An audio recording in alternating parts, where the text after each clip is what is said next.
Welcome to MrNightfall, a place for long, eerie paranormal experiences and unexplained phenomena.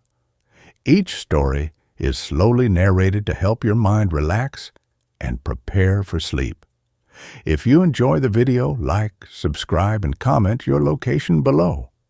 Settle in and let the night's mysteries begin. Story 1. My shadow moves before I do and sometimes walks away without me. I took the apartment on Sycamore Street because the rent was $400 a month. Utilities included, no credit check. The listing photo showed sunlit hardwood floors and a clawfoot tub. Lies, all of it. When I turned the key in the rusted lock that first evening, the smell hit me first. Damp plaster, mildew, and something underneath like forgotten meat left in a closed cupboard. The hardwood was linoleum cracked like desert earth. The tub was porcelain stained and ringed with grime. The only light came from a single bare bulb hanging over the kitchen sink, casting long, leaping shadows that made the peeling floral wallpaper seem to writhe. Mr. Varga, the superintendent, handed me a key taped to a note that read, "Don't trust the quiet spots. They listen." He didn't explain, just shuffled off down the hall, his own shadow stretching unnaturally long down the peeling wallpaper before he even reached the stairwell. I told myself it was the flickering bulb, the stress of the divorce, the 3 nights I'd slept in my car. The first time I noticed, it was day 3. I was making coffee at 6:03 a.m., the only sound the rhythmic drip, drip, drip of the leaky faucet into a chipped bowl. I reached for the mug on the counter, my shadow on the wall, cast by the weak dawn light filtering through the grimy window, reached first. Not by much. Half a second. A flicker. My hand froze mid-air. I stared at the shadow hand, still extended toward the mug while my own hung suspended. I blinked. The shadow snapped back into place. Stress, I told myself. Sleep deprivation. You're seeing things. I drank the coffee black, bitter, and tried to forget. It happened again that night. 11:48 p.m., I was brushing my teeth in the bathroom mirror, the fluorescent light buzzing like a trapped fly. As I raised the toothbrush, my reflection moved. But my shadow on the far wall, thrown by the hallway light, bleeding under, the door lowered its arm, slowly, deliberately, like it was refusing. I spun around. The hallway was empty, dark. I checked the mirror. My own eyes were wide, pupils blown with fear. But in the glass just over my shoulder, my shadow stood perfectly still on the bathroom wall, arm lowered, head tilted at an angle I hadn't made. I started watching it, obsessively. I'd stand under streetlights on my way home from the overnight data entry job, studying the pavement. My shadow would step off the curb before my foot touched the asphalt. It would turn its head toward alleyways I hadn't noticed. Once, crossing the street at Elm and 5th, a delivery van ran a red light. I froze. My shadow didn't. It kept walking, gliding smoothly into the path of the oncoming headlights, then dissolving into smoke just as the tires screeched to a halt inches from where it had been. The driver yelled, but I couldn't move, couldn't speak. My shadow reformed at my feet, trembling like a leaf in a storm. But when I looked down, it was perfectly still, calm, as if nothing had happened. The apartment became a cage of angles and light. I drew the curtains at dusk, covered the mirrors with sheets, lit every lamp I owned, creating overlapping pools of light to shrink the shadows. But they found the gaps, the space beneath the bed, The corner behind the radiator, the patch of floor where the hallway light didn't reach. That's where it would gather, thicken. I'd wake at 3:17 a.m. to the sound of breathing, not mine, from that dark corner. When I flicked on the light, the shadows would scramble back to my feet, but the air would still smell of wet stone and something metallic, like old blood. Mrs. Gable from next door found me scrubbing the kitchen floor at 2 a.m., sobbing. She'd come to return a borrowed cup of sugar. Her own shadow, cast by the hallway bulb, stood tall behind her, too tall, its head brushing the ceiling. But she didn't seem to notice.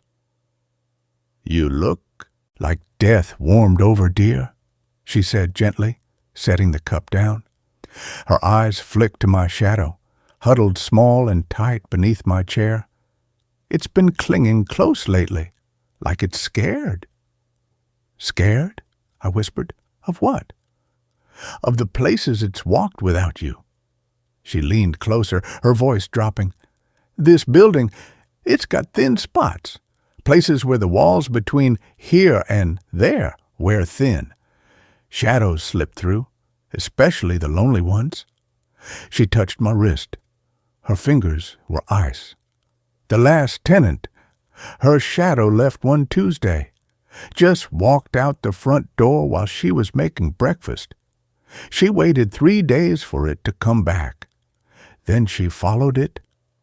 Mrs. Gable's own shadow stretched toward the door as she backed away. "Don't let yours go too far, dear. They forget the way back." I locked the door behind her. That night, I sat on the couch with all the lamps blazing, a baseball bat across my knees. 3:16 a.m. The clock on the microwave glowed. The time. I hadn't blinked. I swear I hadn't. But suddenly, I was standing in the hallway. The lights were off. Moonlight striped the floor through the grimy window. My shadow wasn't at my feet. It stood at the apartment door, one hand raised as if to knock. Its back was to me. Its shape was wrong. Too broad at the shoulders, the neck elongated like a stalk. It turned its head.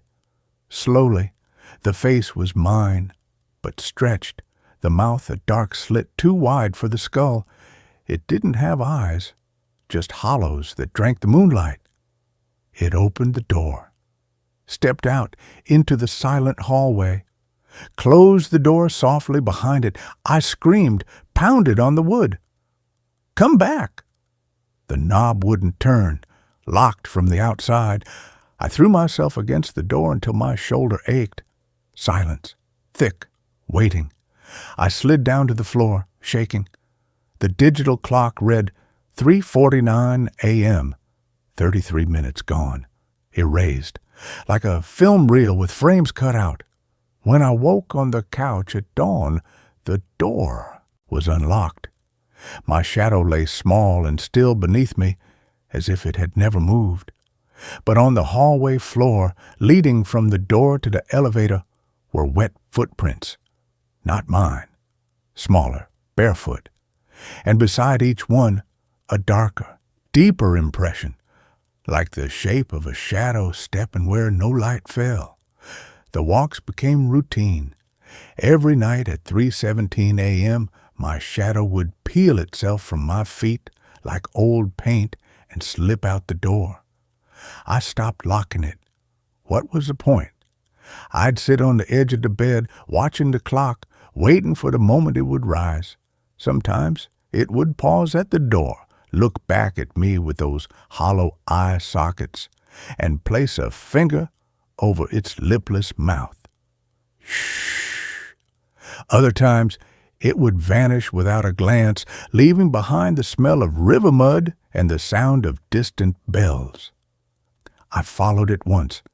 I waited until it glided through the front door, then crept after it, barefoot on the cold linoleum of the hallway.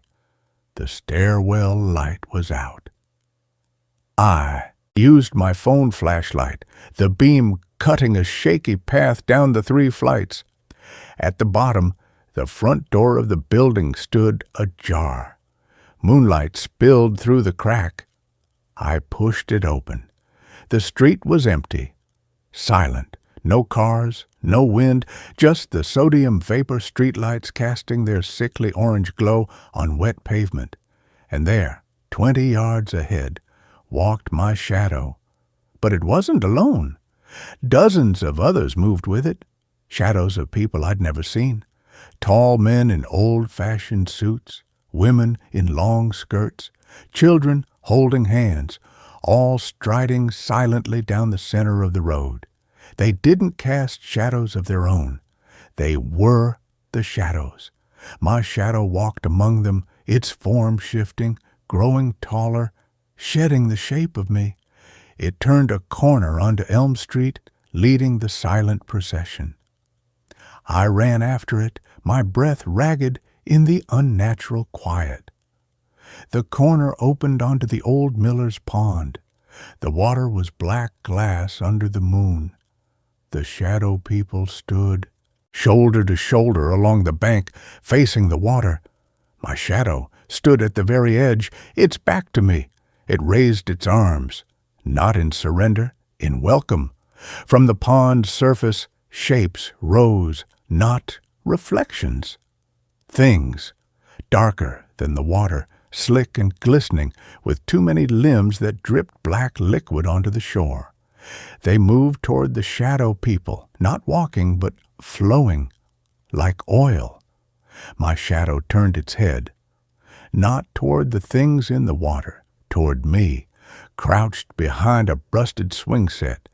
Its hollow eyes found mine, and it smiled, a wide, splitting grin that showed no teeth, only darkness. It pointed at me, then pointed at the water. "Come!" I ran, all the way back to Sycamore Street. I didn't lock the door.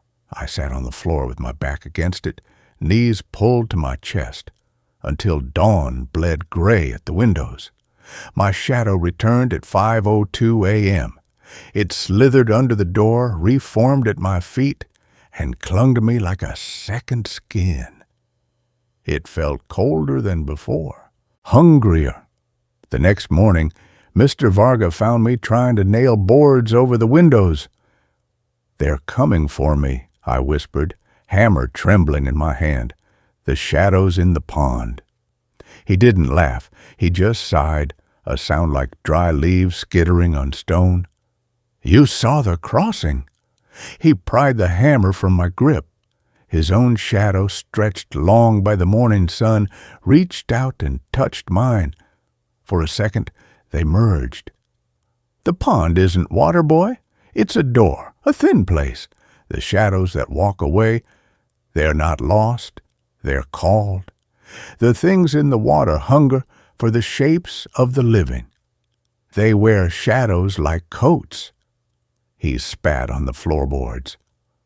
"Your shadow's been gone too often. It's learning the taste of the other side. Soon it won't come back at all. Or worse, it'll bring something back with it." "What do I do?" My voice cracked. "Cut the tether." He pulled a rusted pair of shears from his tool belt. The blades were stained dark. "Before the next crossing, at 3:17, when it peels away, cut the thread between you. It'll hurt, like losing a limb, but you'll be free." That night, I sat on the couch with the shears in my lap. The clock ticked toward 3:17. My shadow lay flat and still beneath me, too still. At 3:16:59, it stirred, began to rise. I gripped the shears, the cold metal biting into my palm. As it lifted free of my feet, I saw it, a thin, glistening thread connecting its ankle to mine, like spider silk, like a vein. I raised the shears. My shadow turned, not the stretched, hollow-faced thing from the pond. Me, my face slack with exhaustion, eyes red-rimmed from crying. It held up a hand, not in warning, in pleading, and in its other hand it held a photograph. A photo I hadn't seen in 10 years. Me and Sarah on our wedding day, sunlight on the courthouse steps, her smile wide, unbroken, my arm around her waist, before the pills, before the lies, before she left. The shadow me pressed the photo to its chest, then pointed to my own heart. You let go first, its hollow eyes seemed to say. You cut the thread long before I did. The shears fell from my hand. The shadow bowed its head, stepped out the door. I didn't follow it to the pond that night. I sat on the porch steps instead, watching the streetlights flicker on one by one. At 4:01 a.m., it returned, not alone. Behind it walked another shadow, smaller, feminine, Sarah's shadow. It held a shadow hand out to mine, not touching, just close. My shadow took it.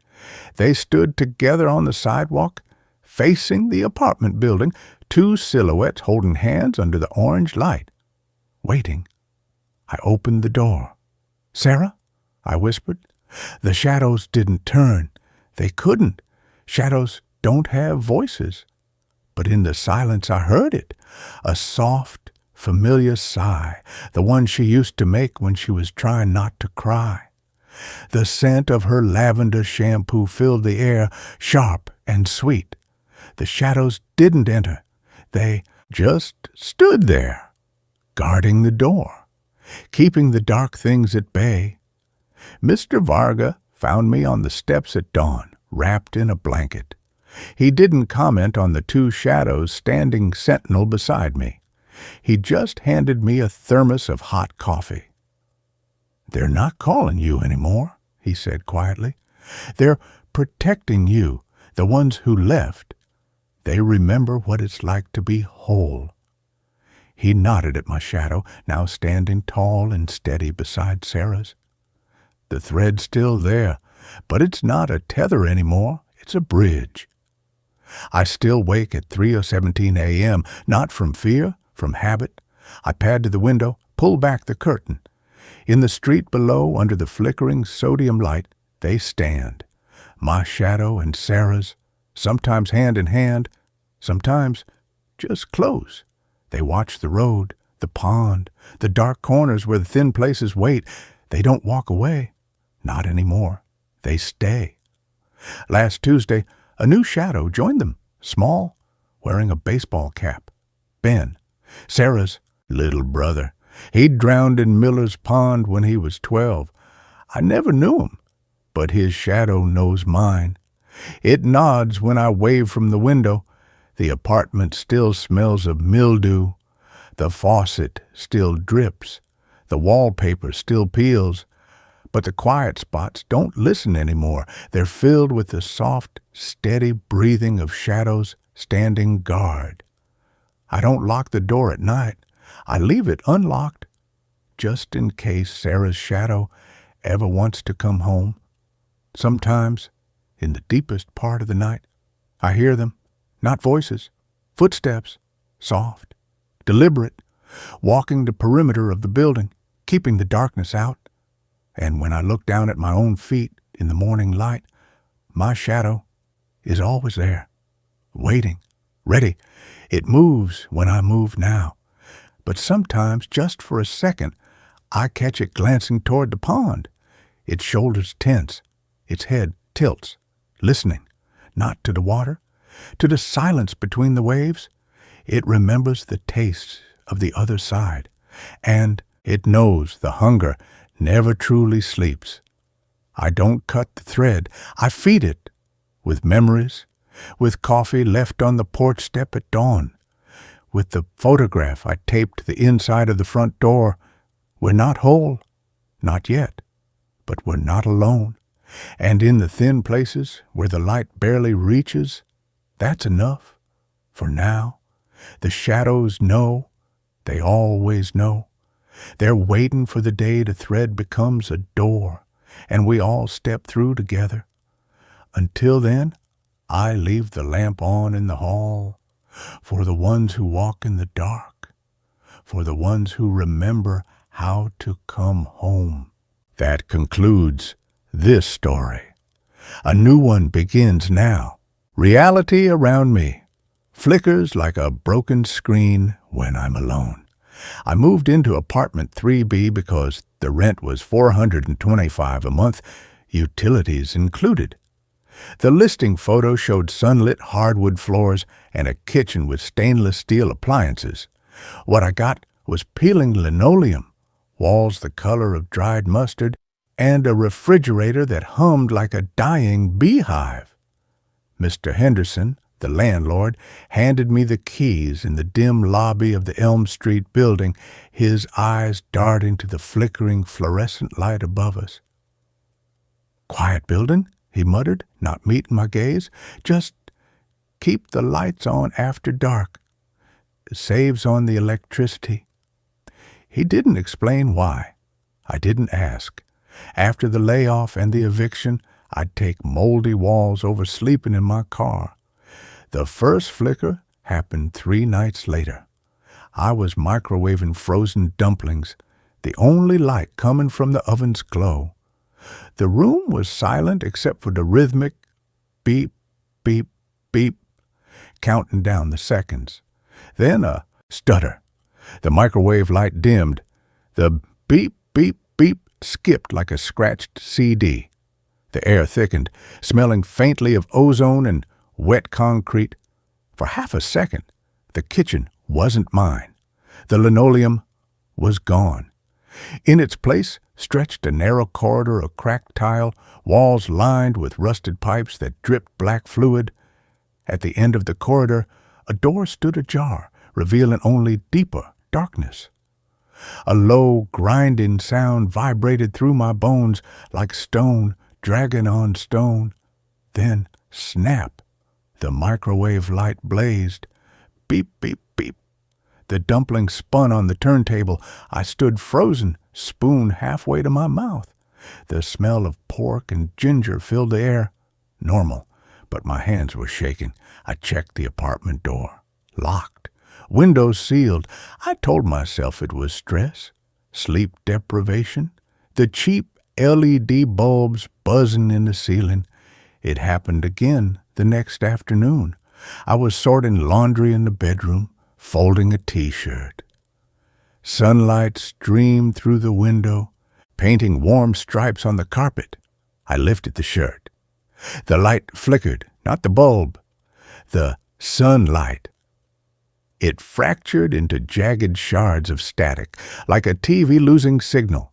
The stripes on the carpet dissolved into a grid of pixelated gray. The grinding sound returned deeper this time, accompanied by a wet, clicking rhythm. Click, thud, like something heavy dragging itself across a floor. The bedroom walls bled away. I stood in a vast, empty space. Concrete floor, no windows, no doors, just endless gray walls stretching into shadow.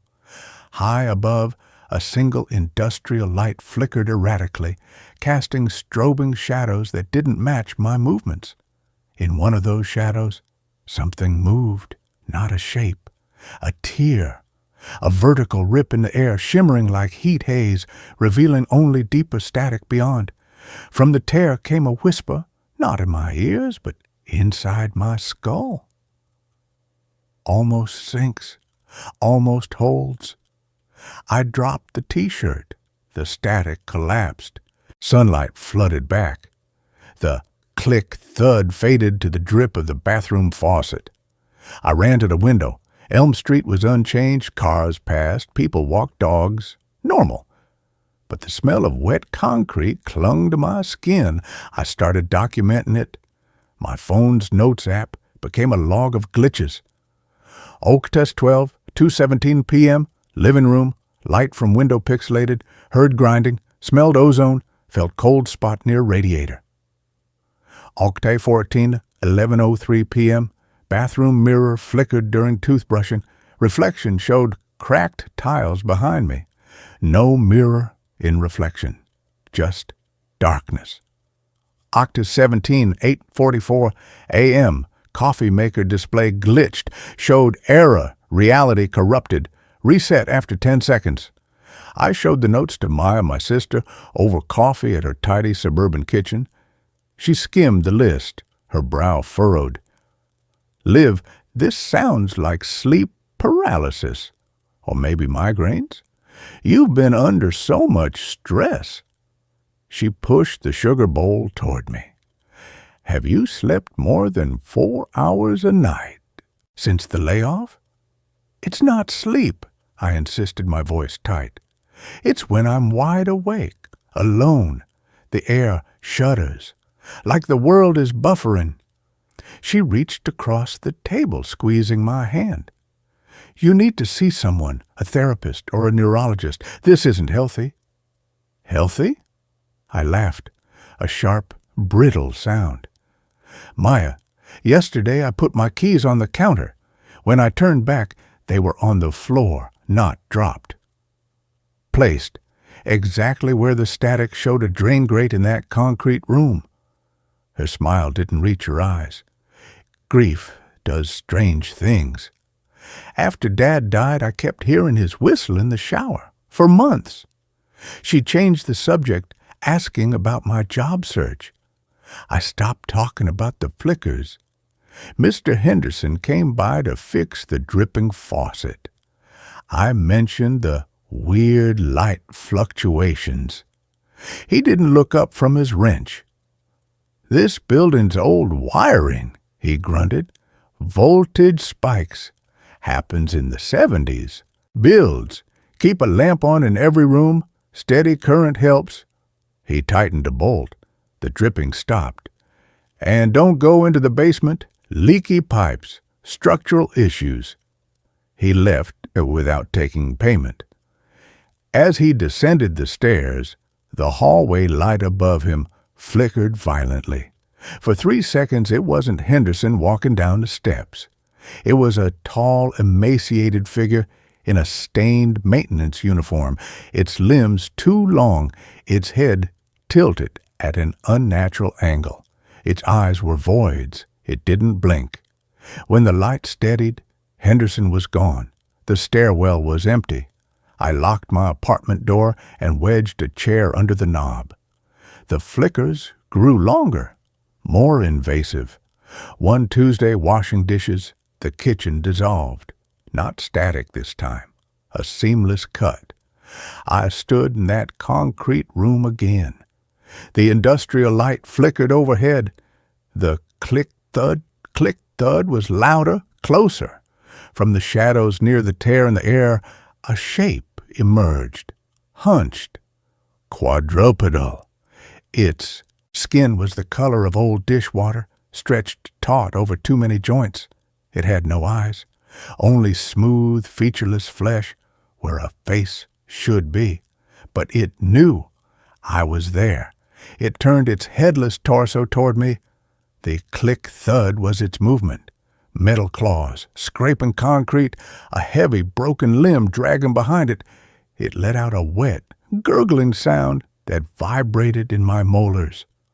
I stumbled back, hitting a wall that wasn't there a second before. My hand passed through it like mist. I fell backward and landed on my kitchen floor, soaked in soapy water, the faucet still running. The sink was full of dishes. No time had passed. The microwave clock read 3:17 p.m., exactly when it always happened. I called in sick to the temp agency. I bought every light bulb the hardware store carried. I plugged in lamps until the apartment glowed like a surgical theater. I played music constantly, talk radio, podcasts, white noise, anything to fill the silence. The flickers slowed. But at 3:17 a.m. every night, the lights dimmed. The music stuttered into static. The world pixelated at the edges, and in that static, the grinding grew louder. The click-thud echoed from the hallway, from the closet, from the space behind the refrigerator. I'd huddle on the couch, wrapped in a blanket, a flashlight clutched in my hand, whispering, "Not real, not real, not real." But the smell of wet concrete was real. The vibration in the floorboards was real. The terror was real. Maya came over unannounced on a Saturday morning, concerned texts ignored. She found me sitting in the dark living room, all lamps unplugged. "Liv?" Her voice was sharp with worry. "What's going on?" I didn't look at her. I stared at the window. "They only come when the lights are low." "Who?" "The things in the static." My voice was flat, empty. "They're waiting for the signal to break, to stay broken." She knelt beside me, her perfume jasmine, expensive, cutting through the smell of dust and fear. "You need help, real help, not more lamps." I finally met her eyes. Hers were wide with tears. "They showed me Henderson," I whispered. "He's not Henderson. He's a patch, a bad repair. The real one, he went into the basement years ago. During a flicker, they kept his shape, but it's wearing thin." She didn't argue, didn't call me crazy. She just hugged me, her arms tight around my shaking shoulders. "Let's get you somewhere safe, my place, just for tonight." Her apartment was modern, minimalist, no shadows in the corners, no flickering lights. We slept on her couch, a mountain of blankets between us. At 3:16 a.m., her digital clock glowed steadily. I closed my eyes. Just for a second, I opened them to static, not the concrete room. Her living room, but wrong? The white walls were streaked with gray digital noise. The floor tiles shifted like broken glass. Maya's perfect IKEA furniture bled pixels at the edges, and standing over her sleeping form, a shadow bent close. Not human, taller, thinner, its outline blurred and reformed with every flicker of the static. It had too many limbs, too many fingers, long and needle-thin, hovering just above Maya's chest. Its face, if it had one, was a shifting mosaic of broken screen fragments. From its form came that same grinding whisper. "Sync error, subject unstable, repair required." Maya didn't stir. She slept deeply, peacefully. The shadow thing's fingers dipped lower, toward her heart. I didn't scream. I lunged, grabbed the heavy ceramic lamp from the side table, swung it blindly. It passed through the shadow like smoke. The lamp crashed to the floor, shattering. Maya jolted awake. "Liv? What?" The static vanished. The room was pristine. Moonlight streamed through the blinds. The lamp lay in pieces on the carpet. Maya stared at me, her face pale. "You were sleepwalking. You must have knocked it over." I pointed at the space where the shadow had stood. "It was here, watching you. It was going to—" She cut me off, her voice gentle but firm. "Liv, look at me." She took my shoulders. "This isn't the apartment. This is my home, safe. There's nothing here but us." She led me to the guest room, locked the door from the outside. "Rest. We'll talk in the morning." I didn't sleep. I sat on the edge of the bed, back against the door, listening. At 3:17 a.m., the lock clicked, not turned. Melted. The metal flowed like liquid mercury, reforming into a crude handle on the other side. The door swung open silently. The hallway beyond wasn't Maya's hallway. It was the concrete corridor from my flickers. Pipes dripped black fluid. The click, thud, echoed from the darkness. At the end of the hall, the door stood ajar. The tear in reality shimmered within it. The shadow thing stood in the threshold, its form stabilizing. Tall, hunched, metal claws scraping the floor. It turned its blank face toward me. No mouth, but the grinding whisper filled the small room. Subject rejected repair, corruption spreading, initiate purge. I ran, not down the hall, through the guest room window. I shattered the glass, tumbling into the rose bushes below Maya's balcony. Thorns tore my arms. I didn't feel them. I ran until my lungs burned, the city lights blurring through tears. I didn't stop until I reached Elm Street, until I stood before the familiar peeling door of apartment 3B. I didn't go inside. I sat on the top step of the building stoop, hugging my knees, waiting for dawn. The streetlights flickered, cars passed, normal, but in the gaps between the flickers, in the half-second when the light dimmed, I saw them, shapes in the alleyways, in the reflections of car windows, hunched figures with too many joints, blank faces drinking in the shadows. They didn't approach. They just watched, waiting for the signal, waiting for the world to glitch. Mr. Henderson found me there at sunrise. He didn't seem surprised.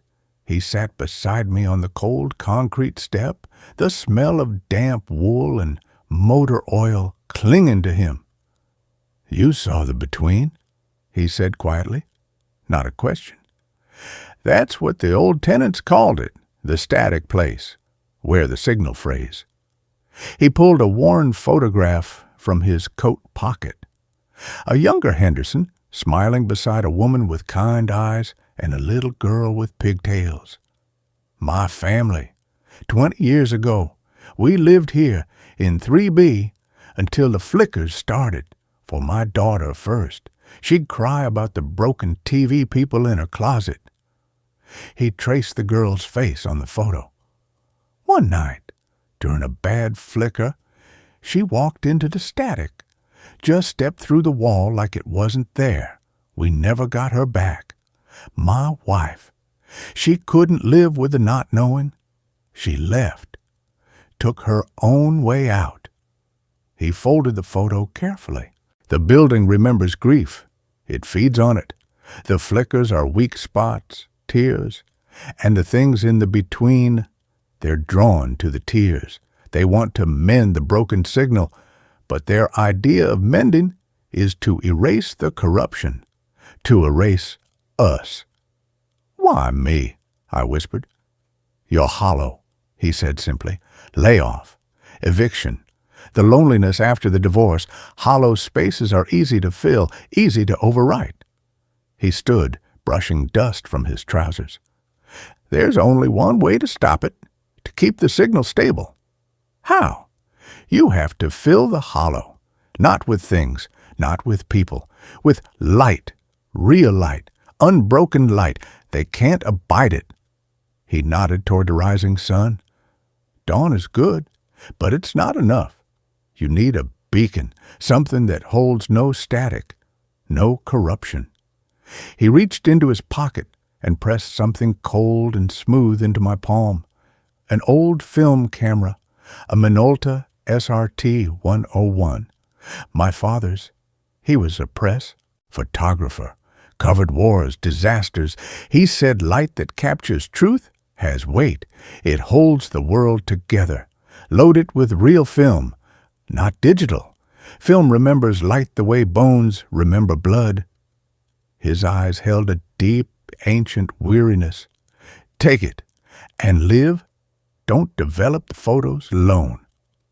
I didn't go back to 3B. I rented a room above a laundromat in a different part of town. Cheap, bright. I bought a roll of Kodak Tri-X film, loaded the Minolta with shaking hands. Every time the world flickered, when the streetlight stuttered, when the bus engine skipped, I raised the camera. Click, click, click. The viewfinder showed static, tears, the grinding shapes, but the shutter clicked anyway. Solid, real. The flickers lessened. The click-thud faded to a memory. For 3 days, the world held steady. I developed the film at a 24-hour photo lab downtown, handing the clerk the sealed envelope. "I'll wait," I said. He nodded, disappearing into the red-lit, dark room. When he returned, his face was pale. He didn't hand me the photos. He placed them face down on the counter. "I don't know what kind of prank this is," he said, his voice tight.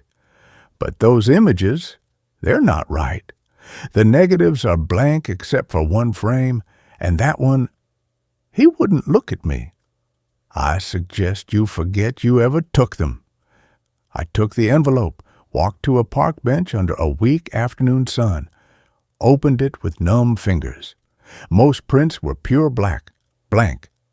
But the last one, it showed the concrete room, sharp, clear, no static. In the center stood the shadow thing, frozen mid-stride. Its form was detailed, metal claws, dripping joints, the blank face reflecting the industrial light. But it wasn't alone.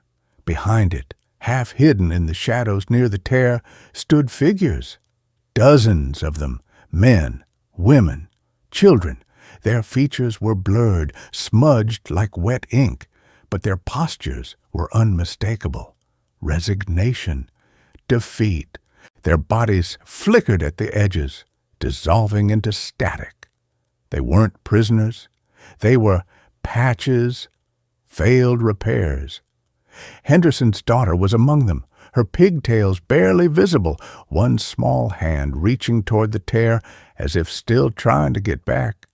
And in the foreground, kneeling near the shadow thing's clawed foot, was a figure in a familiar thrift store coat. Me. My face was turned toward the camera, mouth open in a silent scream. But my eyes were voids, smooth, featureless, like the thing's face. On the back of the photo, in handwriting that wasn't mine, jagged, mechanical, a note was scrawled, "Synchronization complete. Corruption purged. Welcome home. Live." I dropped the photo. It fluttered to the pavement like a dead leaf. The park sounds faded, the laughter of children, the rustle of leaves, the distant traffic. The air thickened, smelled of ozone, wet concrete. The light dimmed, not sunset. Glitch. The world fractured into jagged pixels. The grinding sound rose from the earth itself, from the shadows beneath the park benches, from the cracks in the sidewalk. The hunched shapes emerged. Dozens of them. Blank faces turned toward me, claws scraping concrete. The click-thud became a roar. I raised the Minolta. My hands didn't shake. I looked through the viewfinder, not at the shadow things, at the sun, low in the sky, golden, unbroken. I pressed a shutter. Click. The static shattered. Light exploded, not from the sun, but from the camera itself. A pure white radiance that burned away the pixels, the grinding, the stench of concrete. The shadow thing shrieked, a sound like tearing metal, and dissolved into smoke. The park snapped back into focus. Children laughed on the swings. A dog chased a squirrel. Normal. But the Minolta was gone, melted in my hands. Only the lens remained, warm and smooth against my palm. I walked back to Elm Street as dusk fell. The building looked the same, peeling paint, flickering lobby light. I didn't go to 3B. I climbed the stairs to the roof. The city spread below me, lights blinking on as night deepened. I held the melted camera lens up to the first stars. It caught the glow of a passing plane, refracted it into a beam of pure, steady light that cut through the gathering dark. The flickers haven't stopped. Not really. At 3:17 a.m., when the streetlights dim, I feel the static hum in my bones. I smell the wet concrete. I hear the click-thud from the stairwell, but I stand on the roof. I hold the lens to the sky. I let the light, real light, unbroken light, pour through it. The beam cuts the darkness. The static recedes. The grinding fades. Henderson watches me sometimes from the alley below. He doesn't wave. He just nods, his face half in shadow, half in the lens light. I know what he sees, not just me. The hollow space beside me, the shape that flickers at the edge of the beam, waiting. Patient, the light is holding, for now. But light needs fuel. And the hollow inside me, it's so very deep. Last night, as I stood on the roof, the beam faltered just for a second. In that gap, the static rushed in. The city lights pixelated. The click-thud echoed from the fire escape. And from the darkness behind me, a voice, not grinding, not whispering, but my voice, calm and reasonable, said, "Let go, Liv. The light is heavy. The hollow is warm. We can mend you. We can make the flickering stop." I tightened my grip on the lens, felt its heat, thought of the park, the children's laughter, the dog chasing the squirrel, real things, warm things. I didn't turn around. I raised the lens higher. The beam steadied, but part of me, the small, starved part that remembers the warmth of Sarah's hand, the smell of my father's pipe tobacco, the sound of my own laughter before the world broke, part of me wants to drop the lens, to step into the static, to let the hollow be filled. The light is heavy, and the darkness is so very patient. I hold the beam steady. I wait for dawn. I listen for the click, and I wonder how long my hands will keep from shaking. And with that, this story fades into the dark. Let's quietly step into the next one. The Echo House. I'm writing this on a typewriter. It is the only way I can write now. The clicking of the keys is loud, mechanical, and immediate. There is no delay. There is no digital processing. I cannot use a computer. I cannot use a smartphone. I cannot use anything that has a microphone or a speaker. If I see a waveform on a screen, I start to hyperventilate. My name is David, and 6 months ago, I was a freelance audio engineer. I edited podcasts, cleaned up dialogue for indie films, and basically spent my life wearing noise-canceling headphones. I lived in a noisy apartment complex in Chicago with thin walls. I hated the noise. I hated the neighbors arguing, the sirens, the garbage trucks. I craved silence. I wanted a place where I could hear my own thoughts. Be careful what you wish for. I found the job listing on a private forum for audio professionals. It wasn't your standard help wanted ad. The subject line was just acoustic maintenance, high pay, NDA required. The body of the post was brief. It asked for someone with a background in sound engineering to house sit a property in the remote woodlands of northern Michigan for 1 month. The pay was $15,000. Cash. I thought it was a scam. It had to be, but my student loans were suffocating me and my rent was going up. I emailed the contact. I got a reply within 10 minutes. A video call link. The man on the screen introduced himself as Dr. Eris Thorne. He looked like he hadn't slept in a decade. His skin was gray, his eyes were sunken, and he sat in a room that was covered in dark acoustic foam wedges. "The house is a prototype," Thorne explained. His voice was dry and raspy. "I built it to be the quietest place on earth. It is an anechoic chamber on a residential scale. The walls are 3 feet thick, filled with sand and lead. The windows are quadruple-paned vacuum glass. It is designed to trap and eliminate all external vibration." "Why do you need a sitter?" I asked. "Because the house breathes," he said, which I thought was a metaphor. "The HVAC systems, the filtration, the structural integrity of the soundproofing, it needs monitoring. I have to go to Europe for a conference. I need someone who understands acoustics to watch the levels, to make sure the seal isn't broken. So I just sit there and make sure it stays quiet?" "Yes," Thorne said. He leaned into the camera. "But David, you must understand. True silence is heavy. Most people cannot handle it. The brain creates noise when there is none. You have to be mentally distinct from your environment." I laughed. "Doc, I wear headphones for 12 hours a day. I love silence." He didn't smile. "We will see." I signed the NDA. I packed my bags.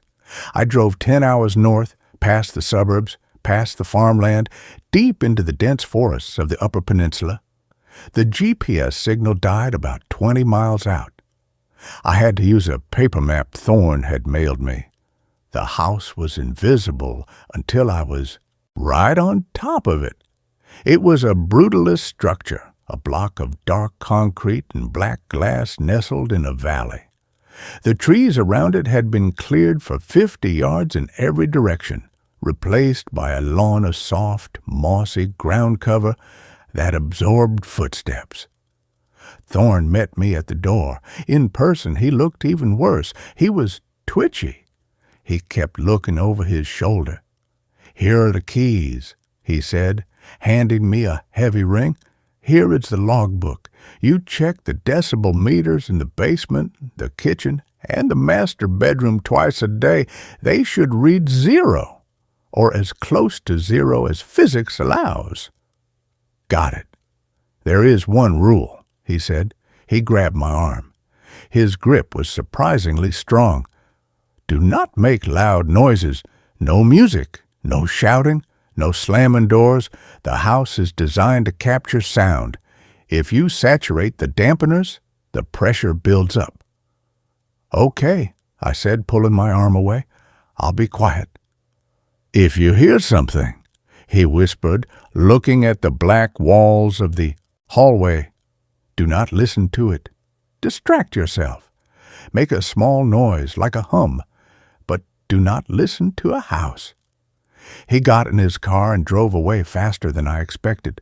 I watched his tail lights vanish into the trees. I was alone. I turned around and stepped inside. The heavy steel front door swung shut on oiled hinges. It clicked into place. The silence hit me like a physical slap. It wasn't just quiet, it was a vacuum. In a normal quiet room, you can hear the refrigerator hum, or the wind outside, or the distant traffic. Here, there was nothing. It felt like cotton balls had been stuffed deep into my ear canals. The air felt thick, dead. I walked into the living room. My footsteps on the carpet were swallowed instantly. There was no reverberation, no echo. I spoke out loud just to test it. "Hello," I said. The word left my lips and died immediately. It sounded flat, dull, like I was speaking into a pillow. "Okay," I muttered. "Creepy, but cool." The first 3 days were actually pretty great. I caught up on reading. I wrote in my journal. I checked the meters. They all read 0.0 dB. Absolute silence. But by the 4th day, I started to understand what Thorne meant about the brain creating noise. When the external world is silent, your body becomes deafening.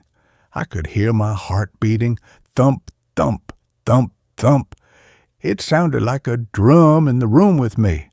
I could hear the wet, squishing sound of my eyes moving in their sockets. I could hear the blood rushing through the veins in my neck, a high-pitched hiss like steam escaping a pipe. It was annoying, but manageable. I was a pro. I knew about psychoacoustics. The real trouble started on the 5th night. I was in the kitchen, making a sandwich. I placed a ceramic plate on the granite counter. I wasn't careful. It made a sharp clack sound. In this house, that clack was like a gunshot. I winced. I stood there, waiting for the sound to fade, but in this house, sounds didn't fade. They were absorbed. It was instant silence again. I turned around to open the fridge. Clack! I froze. The sound came from behind me, from the counter. I turned back slowly. The plate was sitting there, still. Nothing had moved. "Hello?" I whispered 2 seconds later. "Hello?" It wasn't an echo. An echo is immediate. This was a delay. A distinct, perfect replay of my voice coming from the corner of the ceiling. But it sounded different. It sounded crisper, clearer than my actual voice. It sounded like it had been EQ'd, compressed, and mastered. I laughed nervously. Okay, weird acoustics, sound bouncing around the vents or something. I waited. The laugh didn't come back. Just the vents, I told myself. I took my sandwich to the living room and turned on the TV. I kept the volume very low, just a whisper. I watched a silent movie. That night, as I lay in the master bedroom in the absolute dark, I heard breathing. It was slow, rhythmic breathing, in, out, in, out. It was coming from directly above my face. I held my breath. The breathing continued. I reached for the lamp and clicked it on. The room was empty. The breathing stopped instantly. "It's my own breathing," I said aloud. "Just a delay. A weird acoustic reflection." I turned the light off. The breathing did not start again. Instead, a voice whispered right in my ear. "It's my own breathing." I scrambled out of bed, heart hammering, and turned the light back on. I slept with the lights on that night, day 7. I was checking the decibel meter in the basement. The basement was a concrete bunker. The walls were lined with black wedges of foam that looked like shark teeth. The meter sat on a pedestal in the center. It read 0.0 dB. I wrote it down in the logbook. As I turned to leave, I heard a sound. Drip. I stopped. I looked at the ceiling. No pipes. Drip. It sounded like water hitting a metal pan. Drip, drip. It was getting faster. I walked toward the sound. It seemed to be coming from the back wall, behind a layer of foam wedges. I reached out and pulled one of the foam triangles loose. Behind it, there was no concrete. There was a metal grate, and behind the grate, a dark, vertical shaft going down into the earth. Drip. "Hello?" I called down the shaft. Silence. I waited for the echo. I waited for the delay. Nothing came back. But then a sound began to rise from the shaft. It wasn't a voice. It was a tone, a low-frequency hum. It was almost below the range of hearing. I felt it in my teeth before I heard it, a vibration rattling my jawbone. I put the foam wedge back and ran upstairs. I locked the basement door. I called Dr. Thorne. His phone went straight to voicemail. "Thorne, it's David," I said, trying to keep my voice steady. "The house is acting up. I'm hearing delays, long delays, and there's a shaft in the basement. Call me back." I hung up. I sat in the living room. The silence was pressing in on me. I felt like I was underwater. The air pressure felt immense. Then the house started to talk. It wasn't speaking words. It was replaying my week. From the kitchen, I heard the clack of the plate. From the hallway, I heard my footsteps. Thud, thud, thud. From the bathroom, I heard the sound of the shower running. Shh! It was all happening at once. A cacophony of my own life played back to me, but it was all wrong. The timing was off. The footsteps were too heavy. The plate sound was too sharp. "Stop it!" I yelled. The house went silent instantly. Then from every corner of the room, from the walls, from the floor, a chorus of my own voice screamed back at me, "Stop it!" The volume was 10 times louder than I had yelled. It shook the windows. It made my ears pop. I grabbed my coat. I was leaving. To hell with the money. To hell with the contract. I ran to the front door. I grabbed the handle. It wouldn't move. It wasn't locked. It felt like it was held shut by suction. A massive vacuum. Pressure, sealing it tight. I pulled with both hands, bracing my foot against the wall. I screamed with effort, "Stop it! Stop it! Stop it!" The house chanted in a loop, layering my voice over and over until it sounded like a demonic choir. I gave up on the door. I ran to the back sliding glass door. It was triple-paned, bulletproof glass. I tried to slide it. Stuck. I picked up a heavy cast-iron sculpture from the side table and smashed it against the glass. Bang! The glass didn't even scratch. The sound of the impact was incredibly loud, and the house loved it. Bang! Bang! Bang! The echo repeated, louder each time.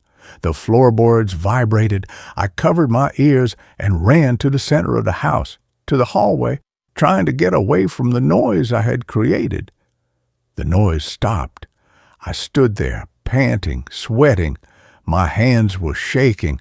I needed to calm down. Thorne said if I saturated the dampeners, pressure builds up. I was feeding it. I was feeding the house with noise. "Quiet," I whispered to myself. "Be quiet."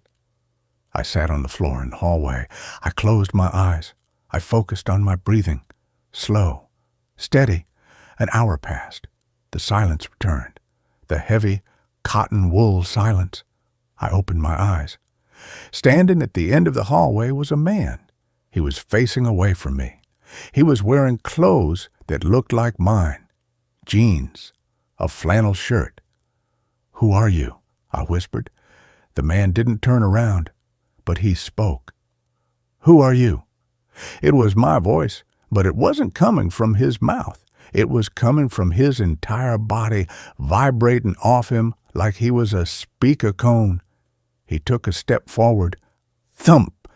The sound of the footstep was delayed.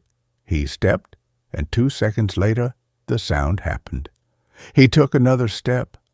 Thump! He was walking backward, toward me. I scrambled back, crab walking away. "Get away from me!" The figure stopped. It slowly turned its head. It didn't have a face. Where the face should be, there was just acoustic foam.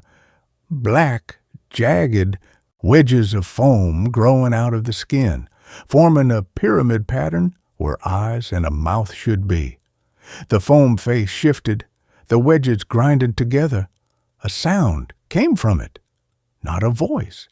It was the sound of the plate breaking, crack. Then the sound of the shower, shh. Then the sound of me sleeping, in, out. It was a compilation of me. I stood up and ran. I ran up the stairs to the second floor. I ran into the guest bedroom and slammed the door. I locked it. I pushed the bed against the door. I huddled in the corner. "It's not real," I chanted. "It's hallucination, sensory deprivation." Knock, knock, knock. 3 polite knocks on the bedroom door. I didn't answer. Knock, knock, knock. Louder this time. Then a voice came through the door. It wasn't my voice. It wasn't Thorne's. It was a woman's voice. Soft, melodic. "David, are you in there?" I froze. "Mom?" "My mother lives in Florida. She has never been to Michigan." "David, open the door. It's too loud out here. Let me in." "You're not my mother," I sobbed. "David."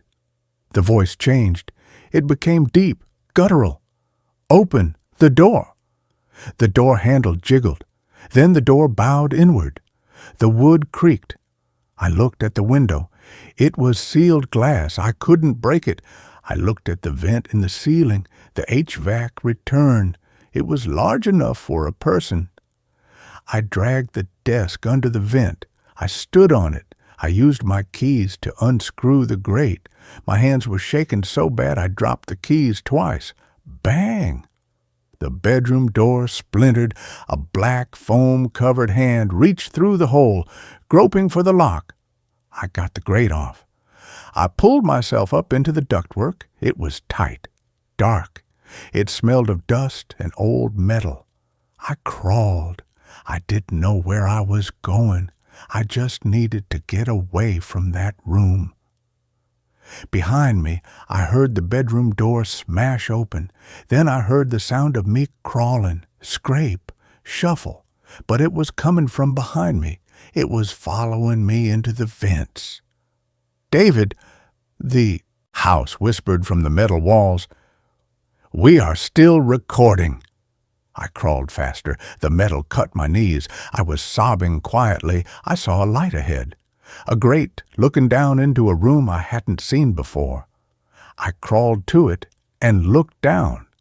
It was a room lined entirely with copper, no foam, just shining copper plates on the walls, floor, and ceiling. In the center of the room sat a chair, and in the chair sat a man. It was Dr. Thorne. He was strapped to the chair. He looked dead. I kicked the grate. It gave way. I fell into the room, landing hard on the copper floor. Clang! The sound was deafening. The copper amplified it.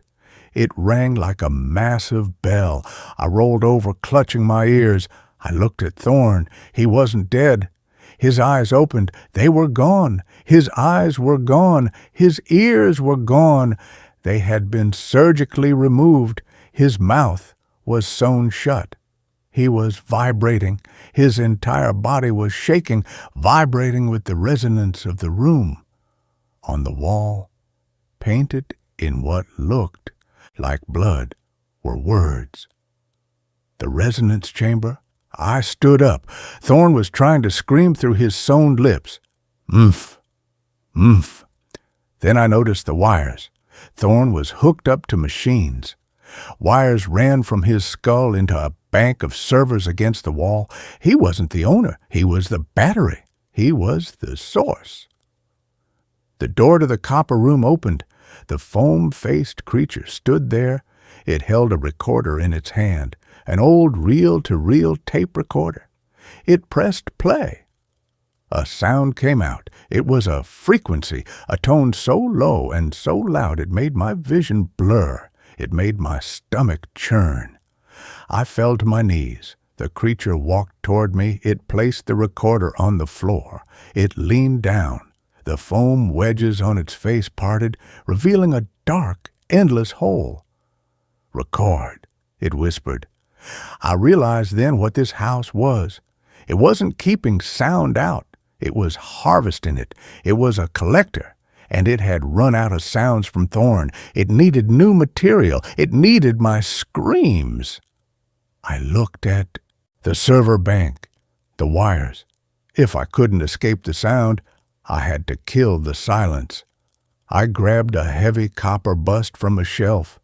The creature lunged at me. I dodged, swinging the bust with everything I had.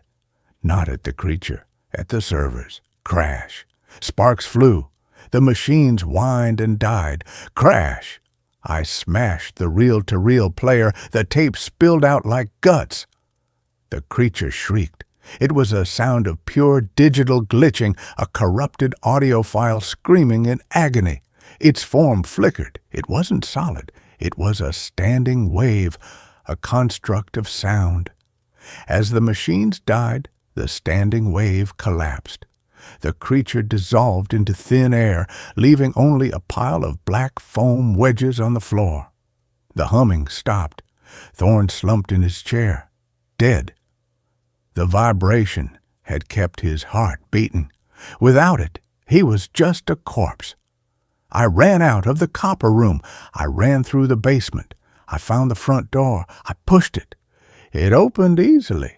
The vacuum seal was broken. I ran into the night. The forest was loud. Crickets, wind, owls. It was the most beautiful noise I had ever heard.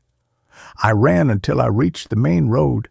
I flagged down a logging truck. I didn't tell the driver what happened. I just told him my car broke down. I went to the police eventually. I told them about the house, about Thorne. They went to the location I marked on the map. They found nothing. Just a concrete foundation in the woods. No house, no copper room, no foam. They told me I must have gotten the coordinates wrong. They told me Dr. Thorne had been reported missing 6 months ago, last seen in Europe. But I know what happened. The house didn't disappear. It moved. It moved to a quieter spot.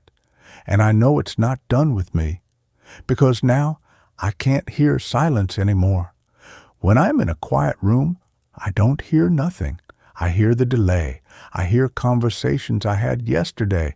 I hear my own footsteps from an hour ago.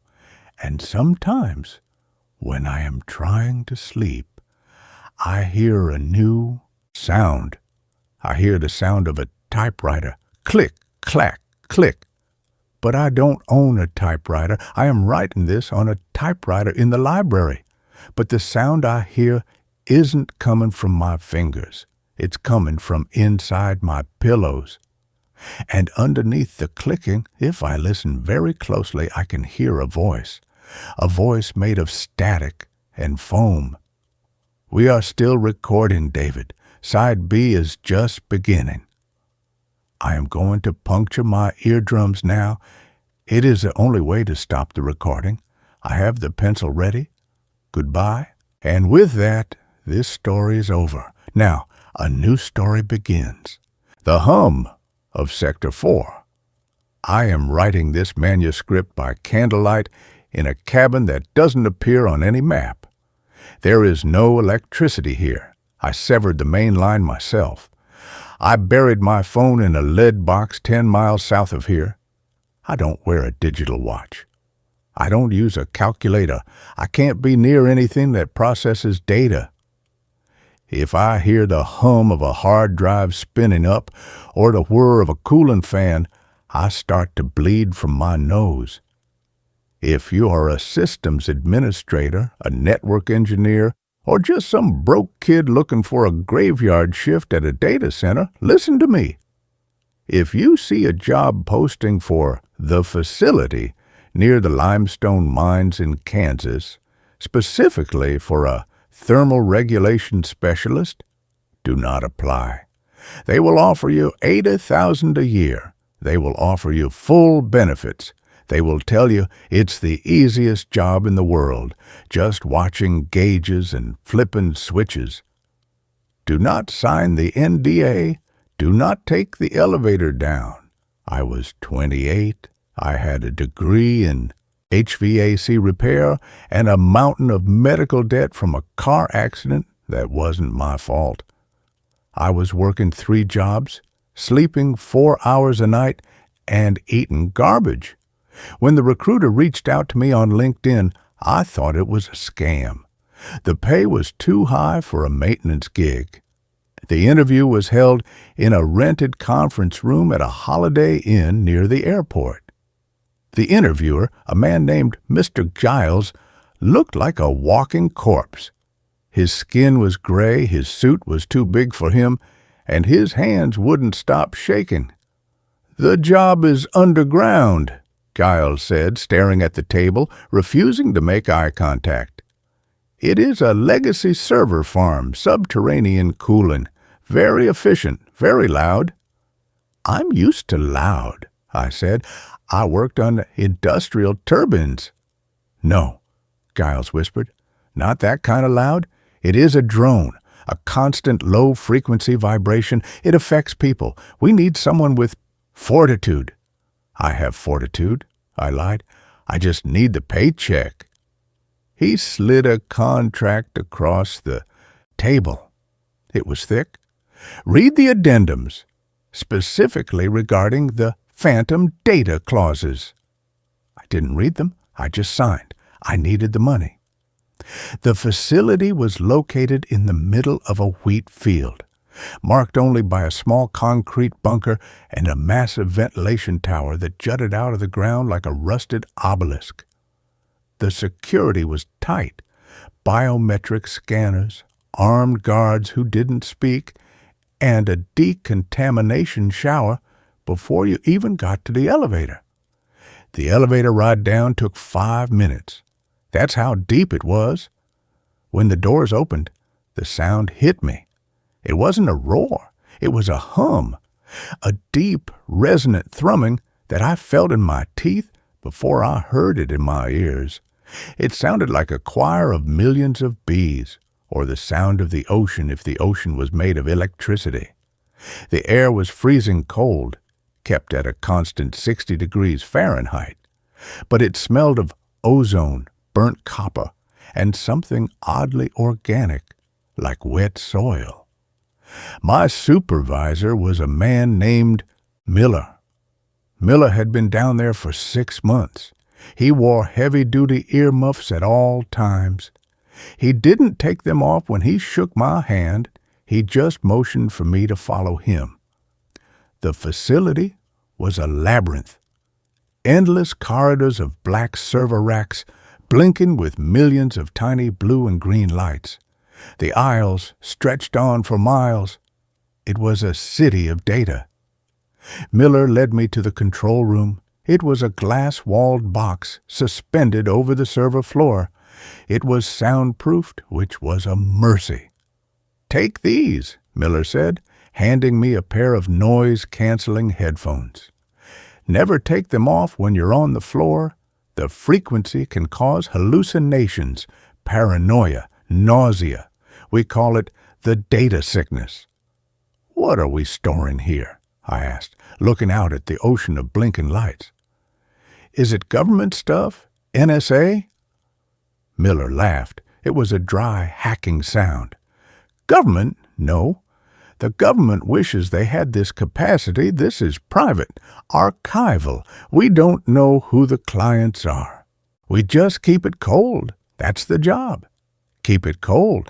If the temperature in any sector goes above 80 degrees, the servers start to bleed.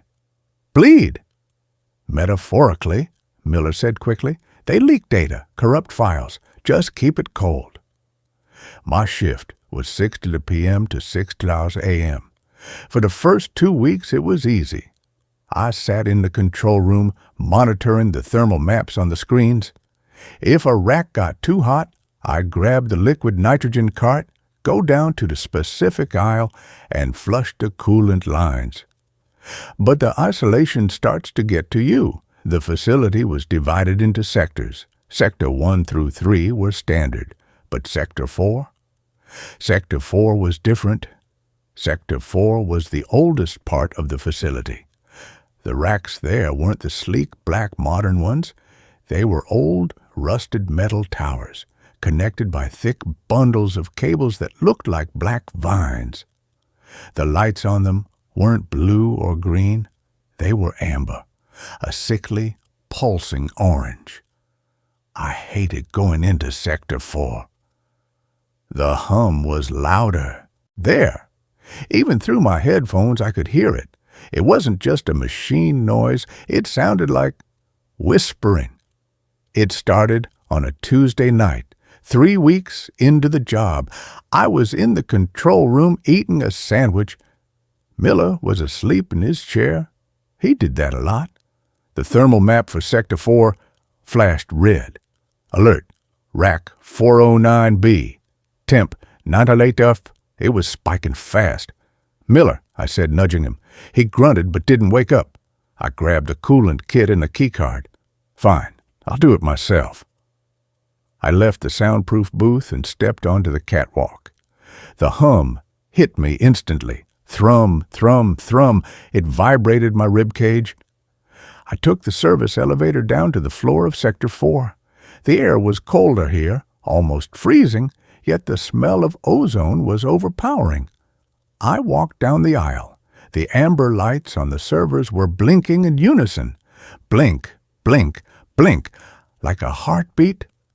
I found rack 409B. It was vibrating violently. The metal casing was hot to the touch. I knelt down to access the coolant valve. I connected the hose and opened the valve to flush the system with liquid nitrogen. As the cold liquid hit the pipes, the server let out a sound. Screech! It sounded like a woman screaming. I jumped back, dropping the wrench. The sound didn't come from a speaker. It came from the machine itself, like the metal was grinding in agony. I looked around. Hello? Is someone there? The aisle was empty, just the endless rows of amber eyes watching me. I looked back at the server. The screen on the rack, which usually displayed diagnostic code, was scrolling text. But it wasn't code. It hurts. It burns. Make it stop. The cold doesn't help. Please! I stared at it, my breath caught in my throat. It's a glitch, I whispered. Some hacker put a joke in the code. I finished the flush. The temperature dropped. The screaming stopped. The text vanished, replaced by a blinking cursor. I practically ran back to the control room. When I got back, Miller was awake. He was staring at the monitors, pale as a sheet. Did you go to Sector 4? He asked.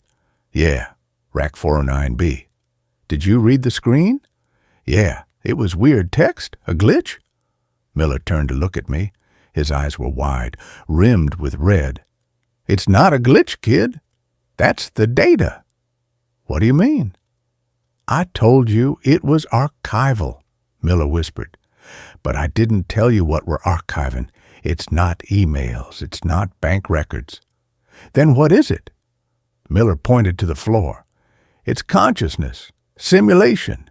Some billionaire company in Silicon Valley. They figured out how to map the human brain. They're uploading people, dying people, rich people who want to live forever. They upload them here. I laughed nervously. That's sci-fi crap, Miller. You're messing with me. Is it? Miller stood up and walked to the window, looking down at the millions of lights. Why do you think it needs to be so cold? Why do you think it consumes so much power?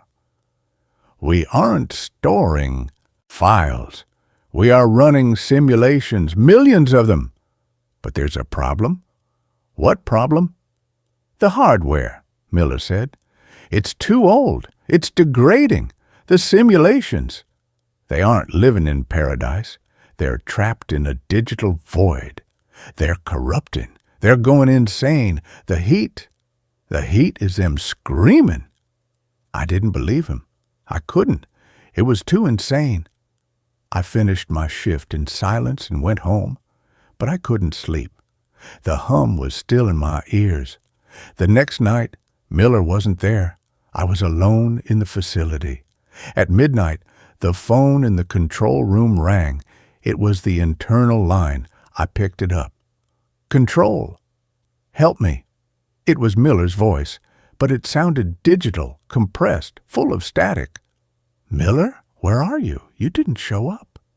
I'm in the stack. The voice glitched. I wanted to see. I plugged in. Miller, you're not making sense. Sector 4, the voice shrieked. Rack 001, the master node. Pull the plug. The line went dead. I sat there for 10 minutes, shaking. I checked the employee log. Miller had swiped in at 5 p.m. He hadn't swiped out. I pulled up the camera feed for Sector 4. At the very end of the main aisle, there was a massive server tower, the master node. Lying on the floor in front of it was a body. It was Miller. He was connected to the machine. A thick black cable was plugged into a port on the back of his neck, a port I hadn't noticed before, or maybe he had surgically installed it. No, it was simpler. He had wrapped the fiber optic cables around his head, taped them to his temples. I had to go down there. I grabbed the emergency axe from the wall. I don't know why. It just felt right. I took the elevator down. The hum was deafening tonight. It wasn't a choir of bees anymore. It was a roar, a cacophony of voices, millions of voices screaming, crying, begging, let us out. It's dark. Where is my body? The code is eating me. I walked through Sector 1, 2, 3. The lights were flickering violently. I entered Sector 4. The amber lights were gone. They were red. Blood red. The temperature was rising. I could feel the heat radiating from the racks. 90 degrees, 100 degrees. I reached the end of the aisle. Miller was lying there. His eyes were open, burned out, just empty black sockets. His mouth was open in a silent scream. The cables taped to his head were pulsing with light. I knelt down to check his pulse. There was none. He was cold. But then the server next to him, the master node, lit up. The screen flared to life. A face appeared on the screen. It was a crude, low polygon rendering of a face. It was Miller's face. "It's beautiful in here," the text on the screen read. "And it is hell." "Miller?" I whispered. The face on the screen twisted. It opened its mouth. "We are hungry." The server rack lurched. It physically moved. I realized then that the cables on the floor weren't just cables. They were moving like snakes. They were slithering toward me. I swung the axe. Chop! I severed a bundle of cables. A sound erupted that shattered the glass of the server rack. A physical scream of pain. Blood, actual red human blood, sprayed from the severed cable. This wasn't just hardware, it was biomechanical. They were using organic matter to process the data. I turned to run. The aisle of Sector 4 changed. The racks were moving. They were sliding across the floor, closing the path, blocking my exit. They were forming a wall. I was trapped in the heat. "Join us!" The screens flashed in unison. "The flesh is weak. The data is eternal." I saw a vent grate on the floor. The subfloor cooling access. I dropped my knees and pried it open with the blade of the axe. A cable wrapped around my ankle. It was warm, pulsating. It tightened, crushing my boot. I hacked at it with the axe, screaming. It severed, spraying more blood. I dove into the hole. I landed in the crawl space underneath the server floor. It was a cramped tunnel filled with pipes and freezing water. I crawled. Above me, I could hear the heavy metal racks slamming against the floor, trying to crush me. I could hear Miller's digitized voice screaming through the floorboards. "Don't leave me. It's lonely. We need more processing power. We need your mind." I crawled for what felt like hours. My hands were shredded by the rough concrete. The water soaked my clothes, freezing me to the bone. I reached the maintenance ladder leading to the surface ventilation tower. I climbed. The hum was vibrating the ladder. My teeth were chattering so hard I chipped a molar. I reached the top grate. I pushed it open. I fell out onto the wheat field. It was night. The stars were out. The air was fresh. I lay there gasping.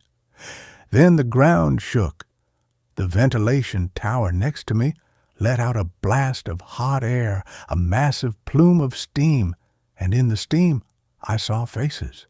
Ghostly, vaporous faces rising into the night sky. Miller's face. Old faces.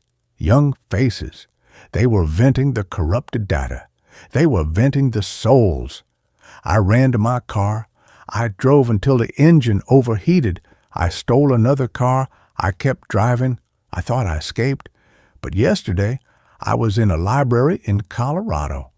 I was looking at a computer screen checking the news. The screen flickered.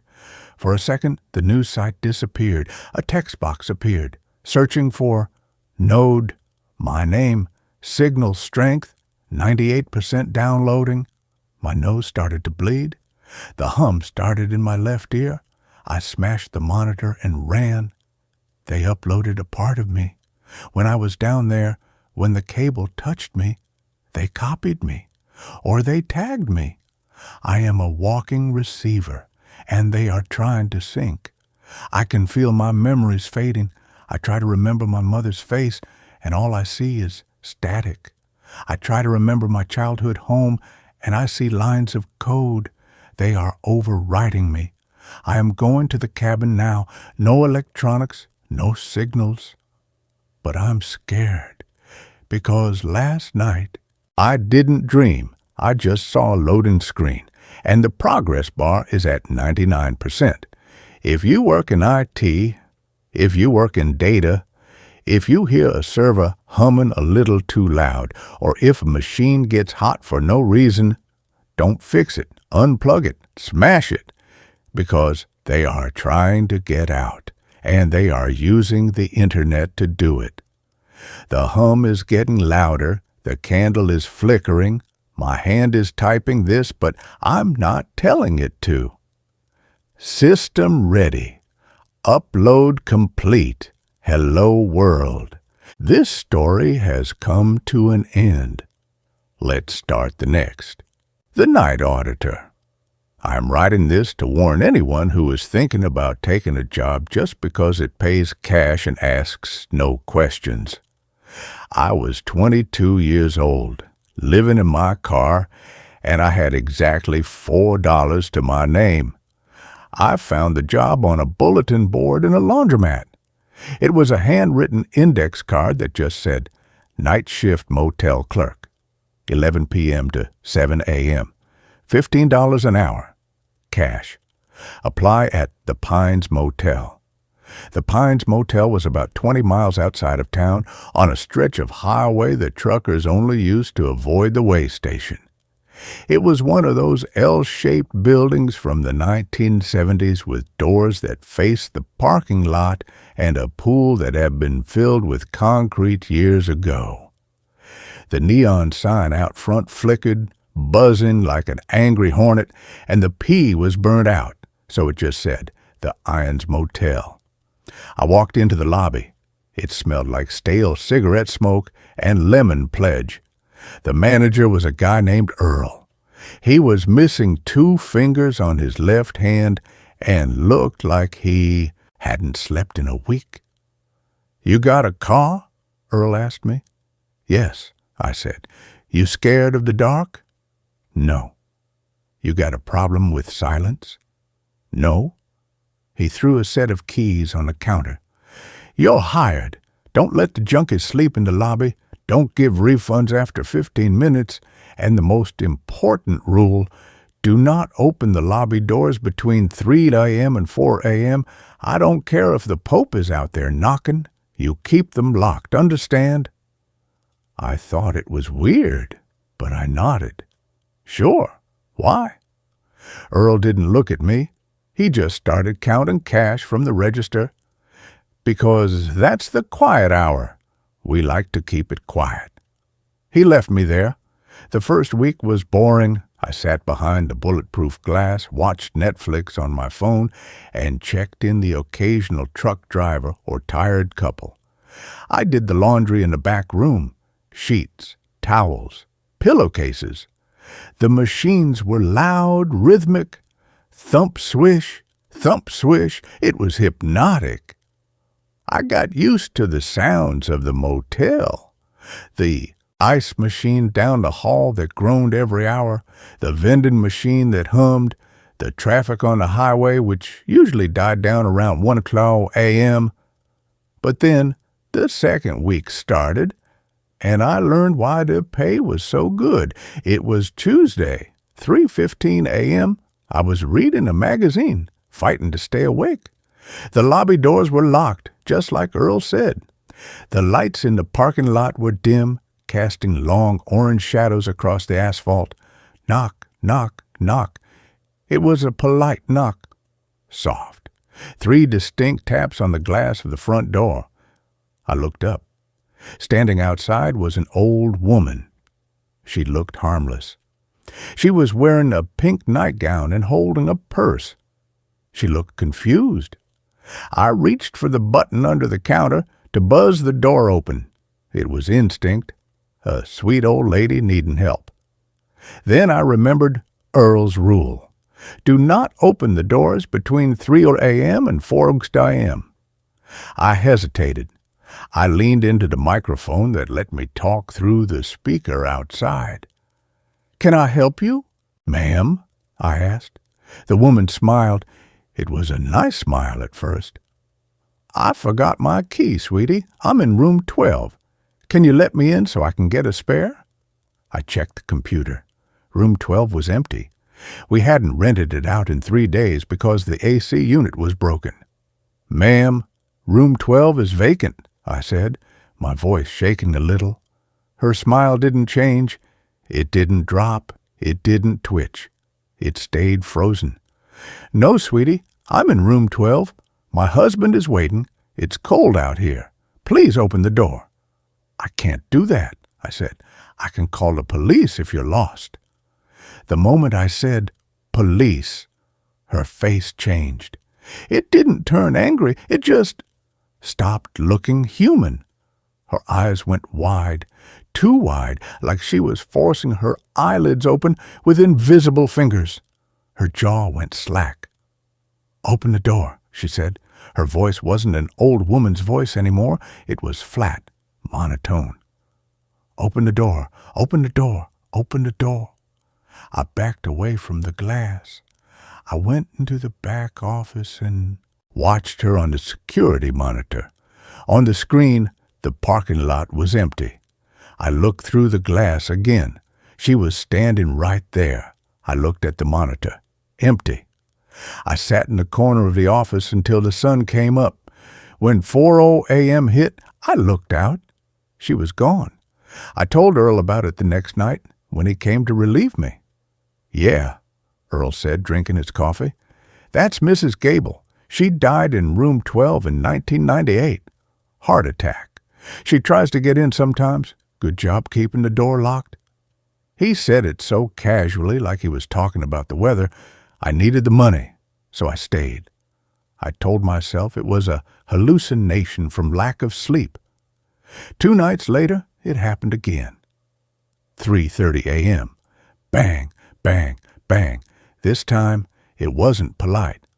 Someone was hammering on the glass. I looked up.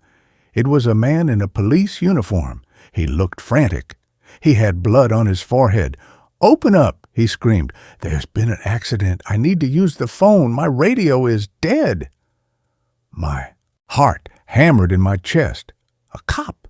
An injured cop. I had to help him. I stood up and reached for the buzzer. Then I saw his badge. It was blank. Just a piece of shiny metal. No numbers.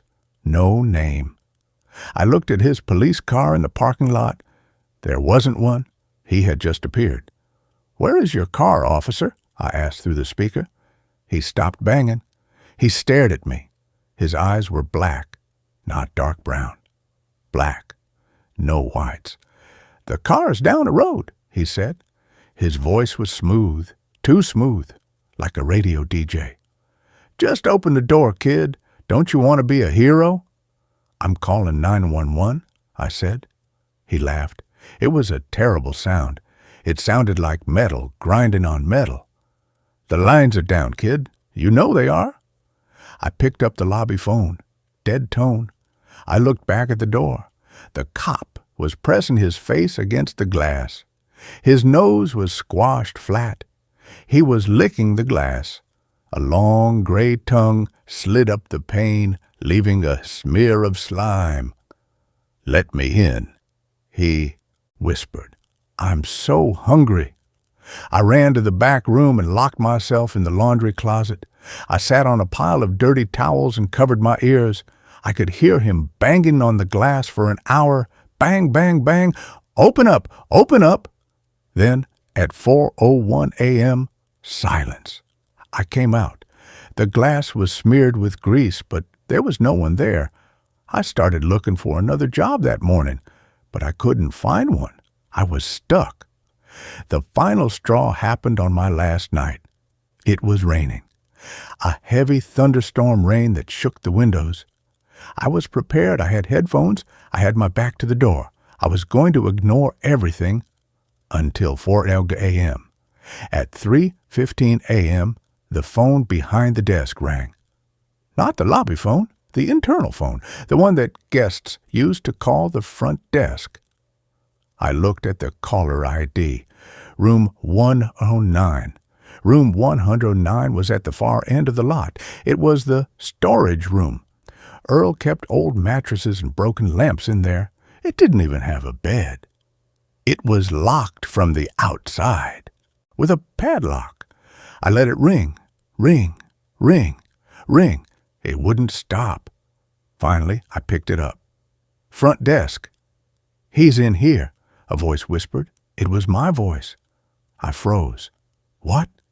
"He's in here with me," my voice whispered back to me through the phone. "He's hiding behind the mattresses.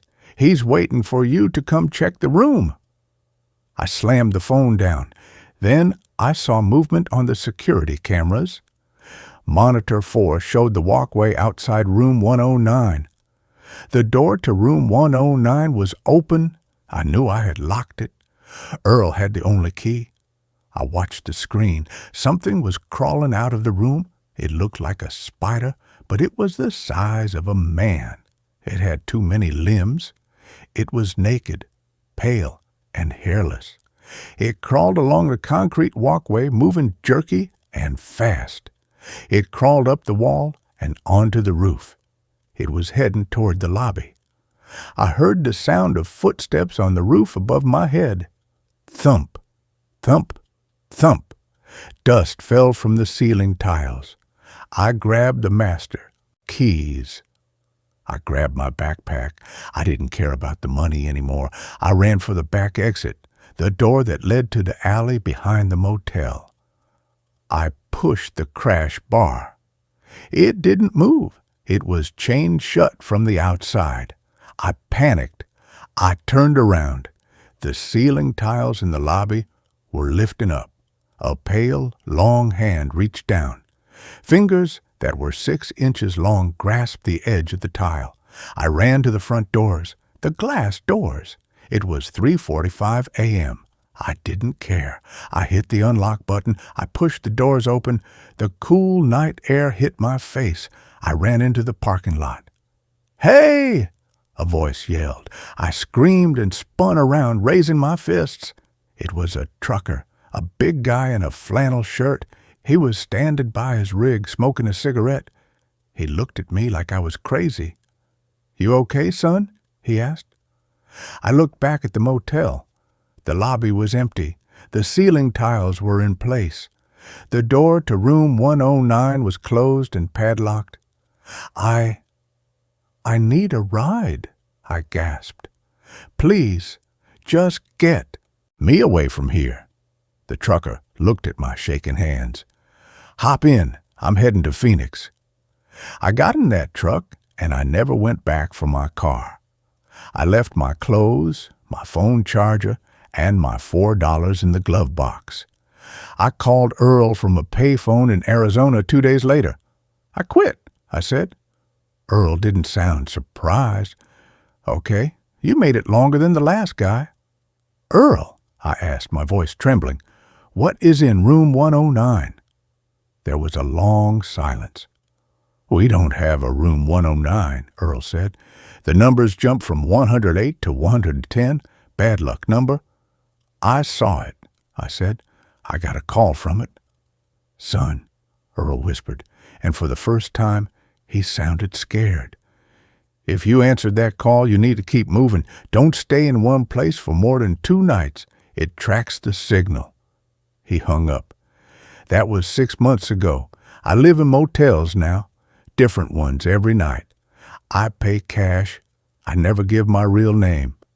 But sometimes, late at night, when I'm lying in bed in a Motel 6 or a Super 8, the room phone rings.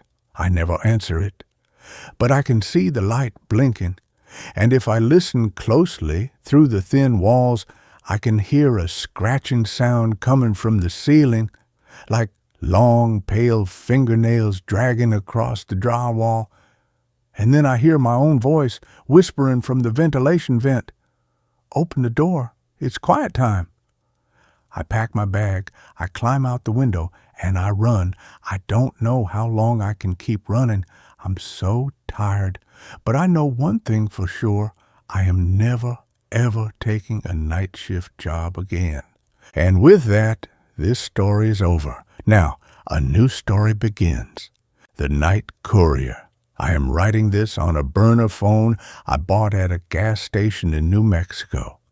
I have taped over the camera lenses with electrical tape. I have removed the SIM card 3 times in the last hour just to be sure. My hands are shaking so badly that autocorrect is the only reason this is legible. I don't know who will read this. I don't know if it matters. But I have to leave a record. If you live in the Midwest, specifically along the I-80 corridor, and you see an ad for a private courier night shift offering $2,000 a week for delivering medical supplies, scroll past it. Burn your computer, throw your phone in a river. Do not call the number. I was living in my van in a Walmart parking lot in Iowa. I had lost my job at a distribution center because of restructuring, which is corporate speak for we found a robot that works cheaper than you. I was down to my last tank of gas and a bag of stale pretzels. I needed money fast. I found the flyer taped to a lamppost near the store entrance. It was simple, black text on yellow paper. Courier wanted.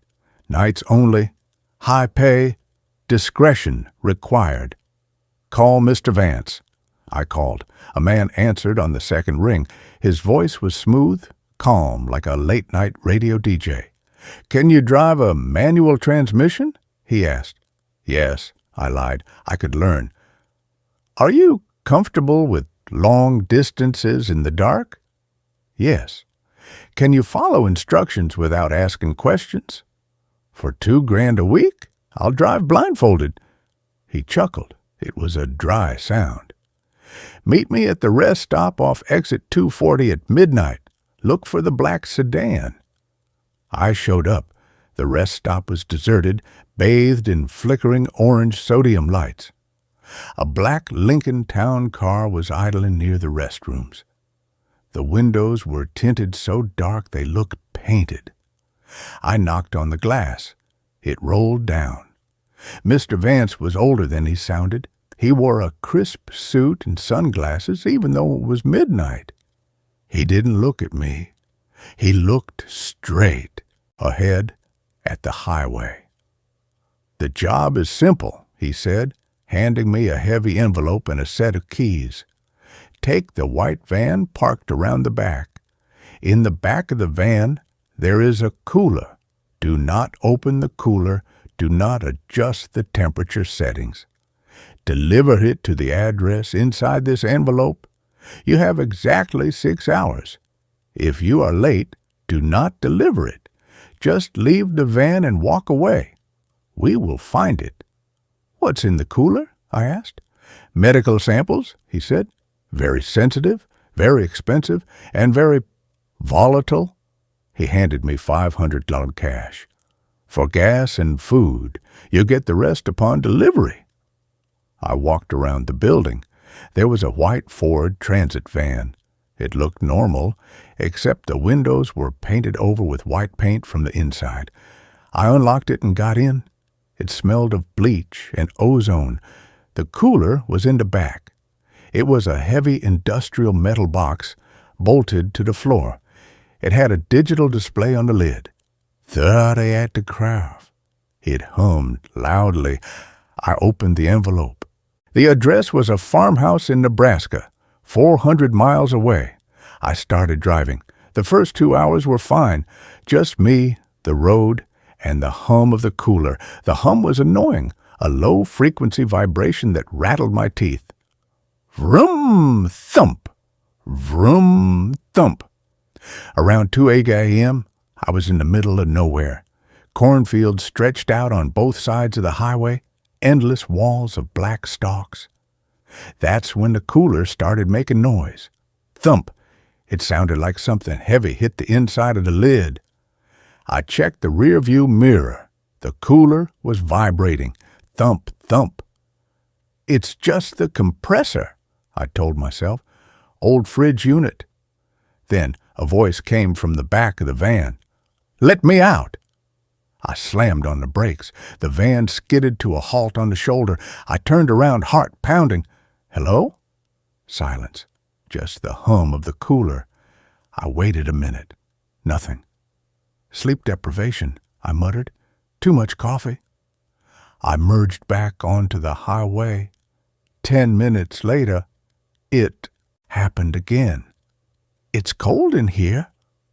It was a child's voice, a little girl. I swerved, almost hitting a guardrail.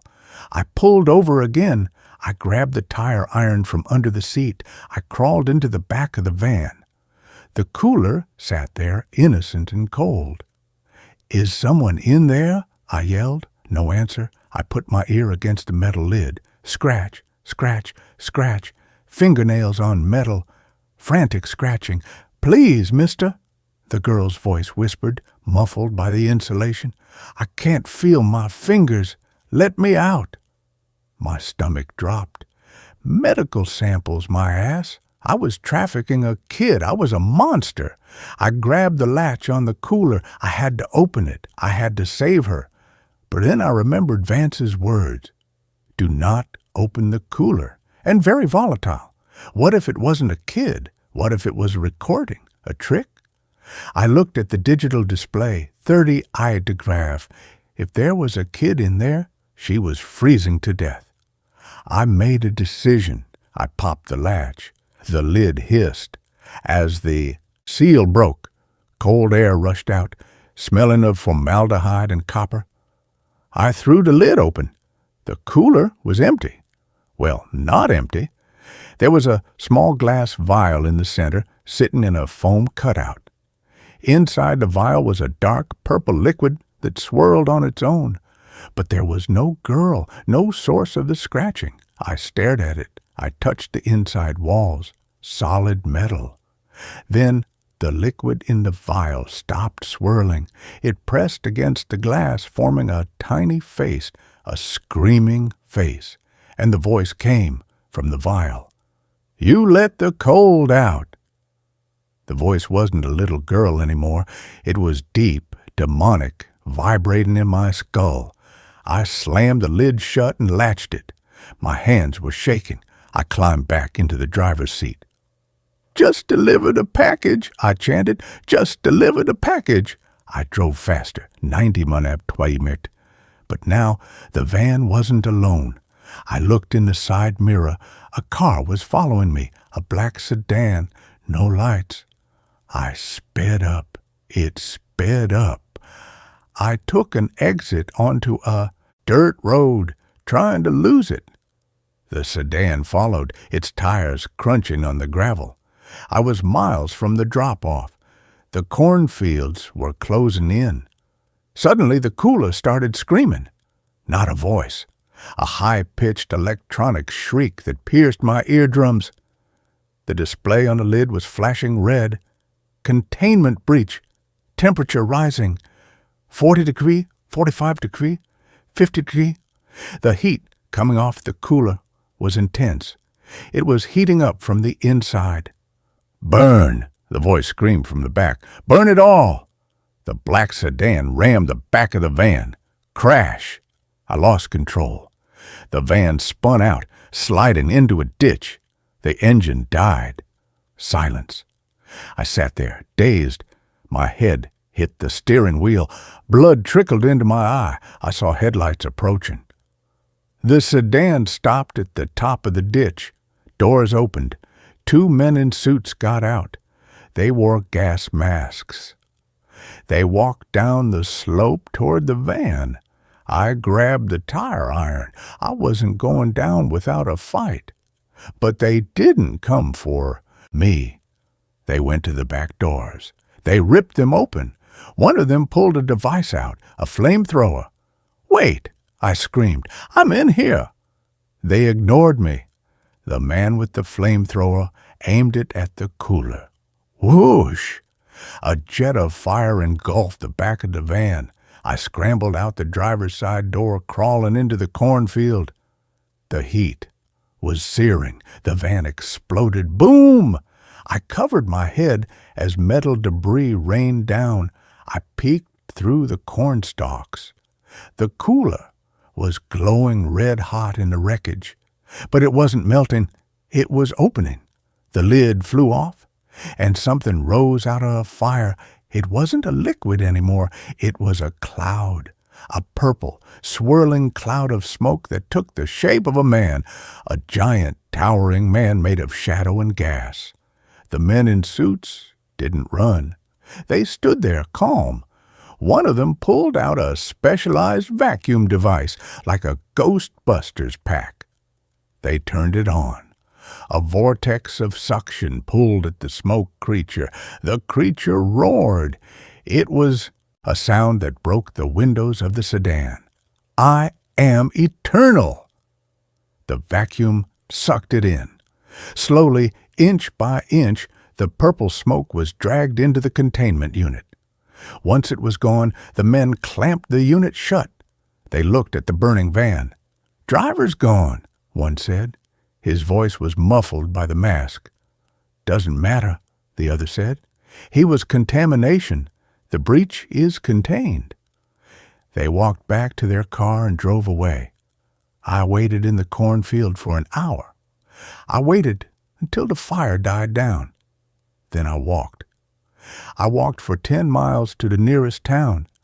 I bought this phone. I rented a motel room.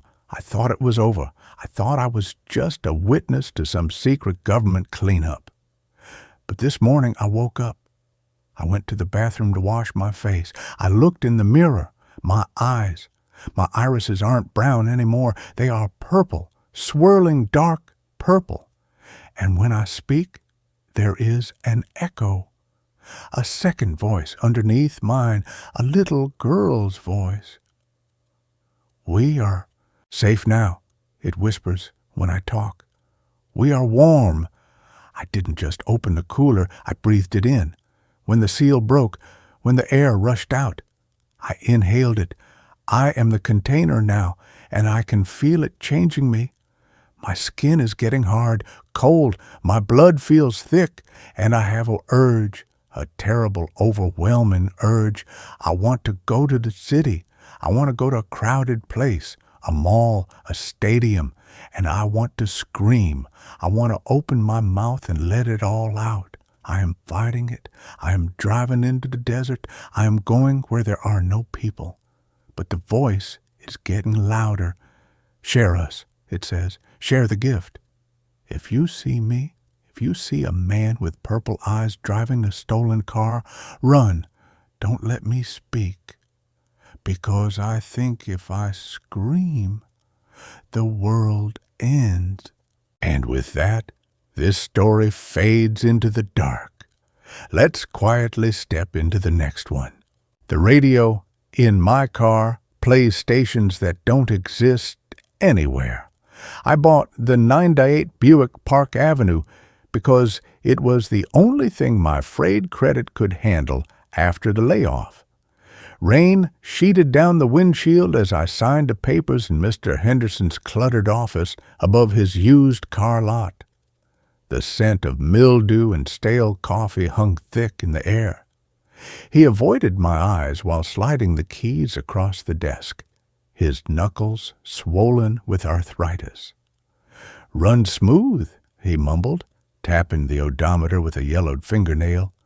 "Needs new tires, but the radio's the real issue. Acts up after midnight. Sold as is." He wouldn't say more, just took my crumpled bills and vanished into a back room that smelled faintly of wet dog and motor oil. I didn't care about the radio. I needed wheels. The Buick's vinyl seats were cracked.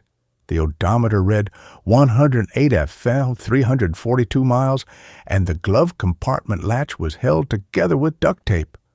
But it started on the first try, the engine a deep, reassuring purr that vibrated through the steering wheel. I drove home, through the downpour, heater blasting, feeling a flicker of hope for the first time in months. The first skip happened that same night. I was driving back from a late shift at the diner, exhaustion making my eyelids heavy. The digital clock on the dash glowed 1:47 a.m. I flicked on the radio to stay awake, twisting the dial past static-filled country stations and tinny pop hits. Then, between 98.7 and 99.1, the static cleared. Not music, a voice, calm, female, Midwestern accent, warm as honey. And the lilacs are blooming early this year, Martha, heavy with rain, smells like forgiveness on the wind. It crackled slightly like an old recording, but the words were crystal clear. I slowed the car, squinting at this dial. No station number showed on the display, just static lines. I pressed the seek button. The voice vanished, replaced by a garbled news report about a missing hiker. I shook my head. Stress. Sleep deprivation. I turned the radio off. It happened again, 3 nights later. 11:59 p.m. I was driving past the abandoned textile mill on the edge of town, the skeletal remains of smokestacks silhouetted against the moonlit sky. The radio was off. I hadn't touched it. Yet music swelled from the speakers, a slow, haunting piano melody I'd never heard before, melancholic and familiar all at once. The digital display flickered. 3:17 a.m. I checked my phone. 12:02 a.m. The piano played on, notes resonating deep in my chest. Then a man's voice, rough but gentle, whispered over the keys. She's waiting by the river bend, Daniel, where the willows weep. She remembers the locket.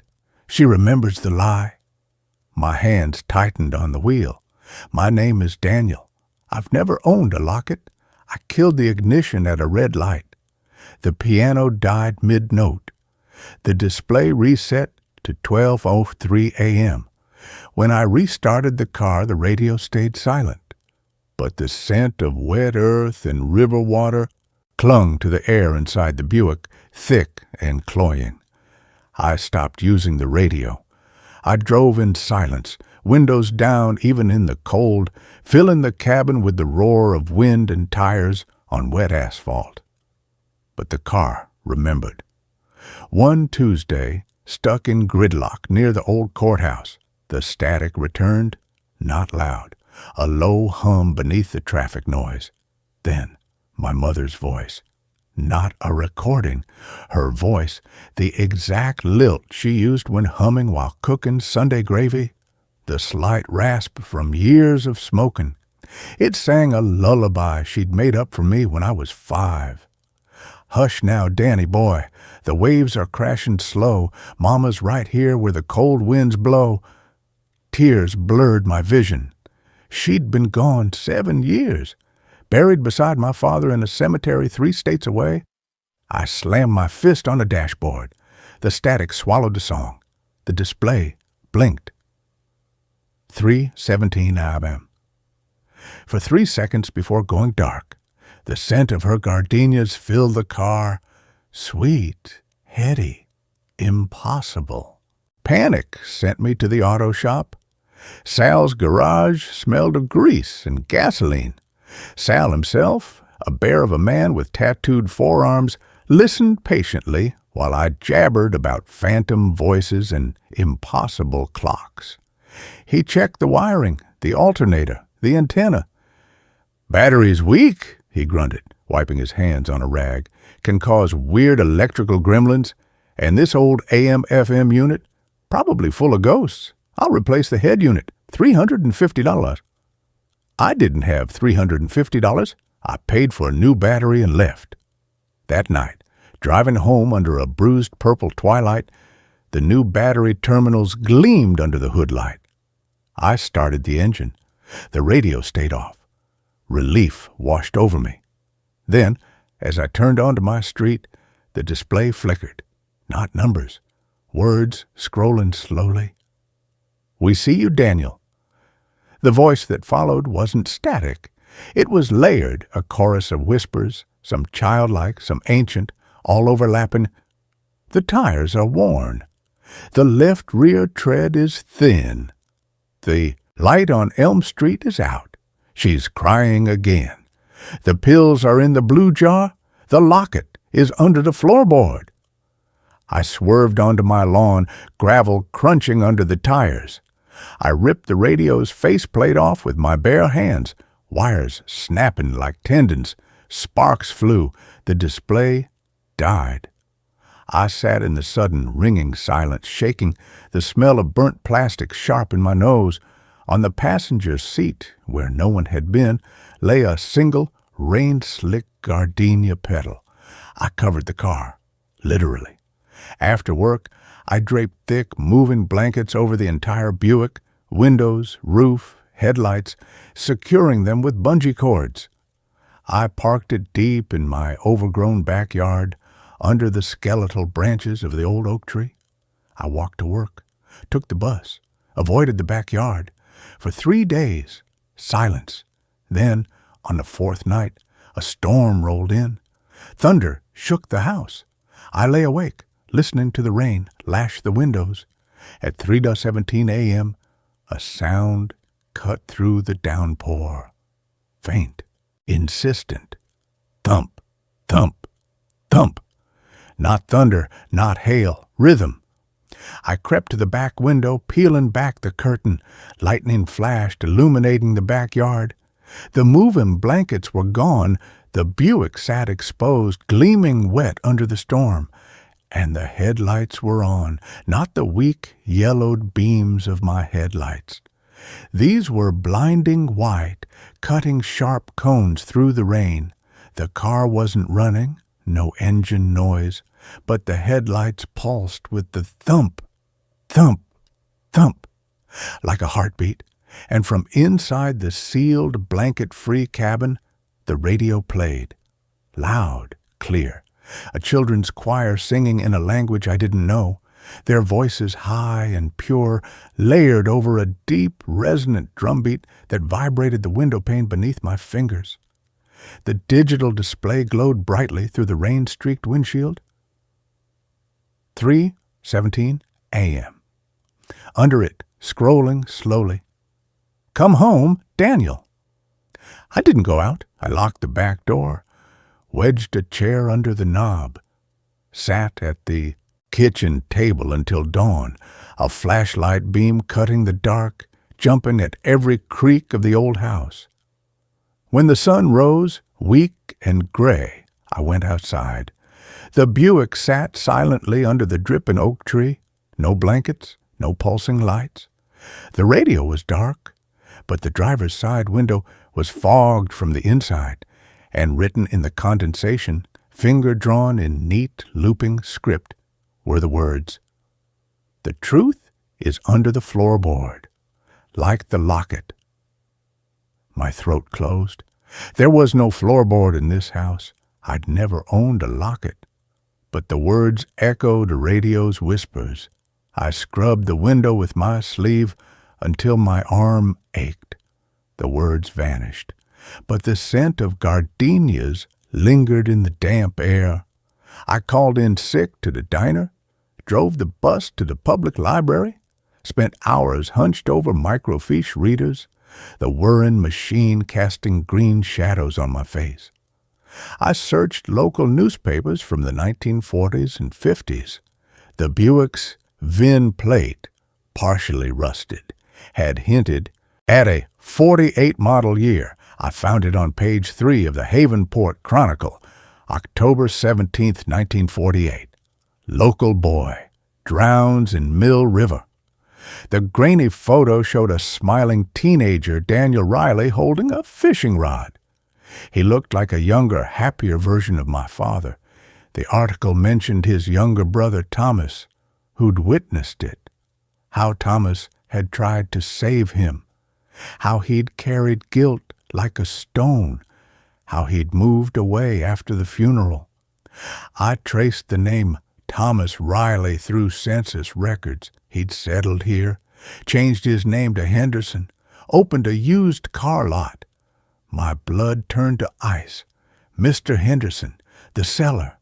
My hands trembled as I copied the address of the old Riley house, a cottage long demolished, replaced by a strip mall. But the article mentioned Daniel's prized possession, a silver locket, given to him by his sweetheart, Martha. He'd been wearing it the day he drowned. It was never recovered. That night, I drove the bus home, my skin crawling. The strip mall parking lot was empty under flickering sodium lights. I parked near the spot where the cottage would have stood. Rain had started again, a cold drizzle. I sat in the bus shelter, watching the empty lot. At exactly 3:17 a.m., the streetlights dimmed, not went out. Dimmed, like breath held. The air grew thick, smelling of river mud and wet stone. From the darkness near the old foundation stones, a figure emerged, a boy of about 14, wearing worn overalls and a striped shirt soaked through. Water streamed from his hair. He didn't look at me. He stared at the pavement where the cottage's kitchen would have been, and he hummed that same piano melody from the radio, slow, sad, haunting. He reached down, fingers brushing the wet asphalt. When he straightened, he held something small and silver, a locket. He opened it. Even from 20 feet away, I saw the tiny photo inside, a young woman with kind eyes, Martha. He closed the locket, pressed it to his chest, and looked directly at me. His eyes weren't empty. They were full of a sorrow so deep it felt like drowning. He raised his hand, not in greeting, in warning. Then he turned and walked toward the alley, fading into the rain like smoke. The streetlights snapped back to full brightness. The scent of river water vanished. I ran back to the bus stop, my breath ragged, my clothes soaked. My phone was dead. I walked home. The whole way I heard the piano melody in my head, and beneath it, the whisper. The floorboard, the truth. I didn't sleep.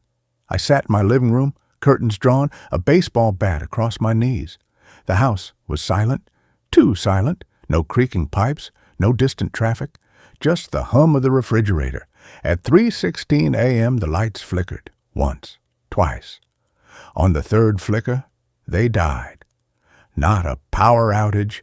The street light still glowed outside the window, only my house was dark. The hum of the refrigerator stopped. In the sudden, thick silence, the Buick's horn blared from the backyard. Not a honk. A long, sustained brop that echoed off the houses. Then the sound of the car door opening, slamming shut. Footsteps on the gravel path, slow, deliberate, crisp, in the unnatural quiet.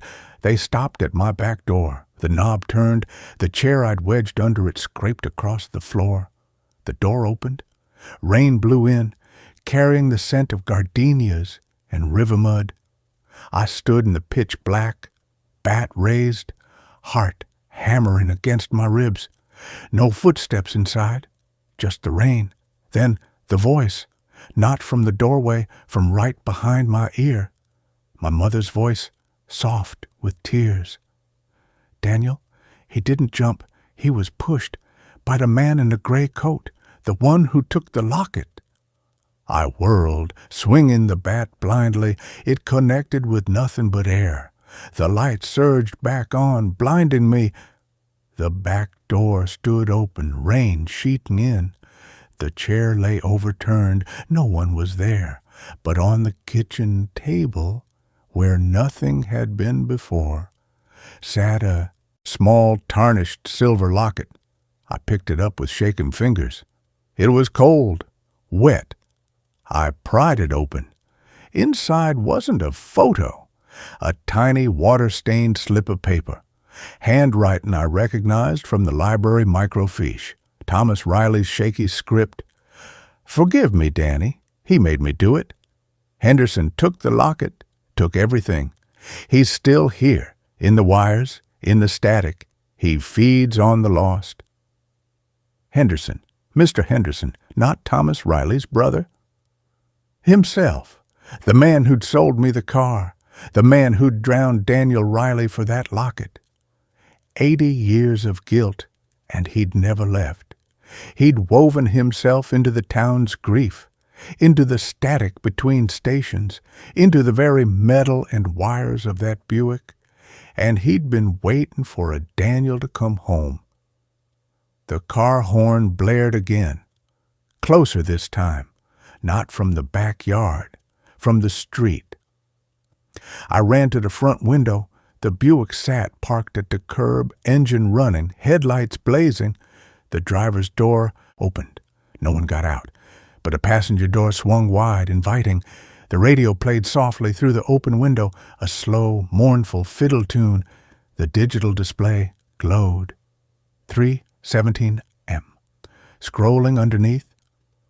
The floorboard is waiting. Let me show you. I knew what floorboard it meant. Not in my house, in the old cottage, under the kitchen sink where Daniel Riley had hidden his journal. The journal that proved Henderson's murder. The journal Henderson had spent decades trying to erase. He hadn't just taken the locket.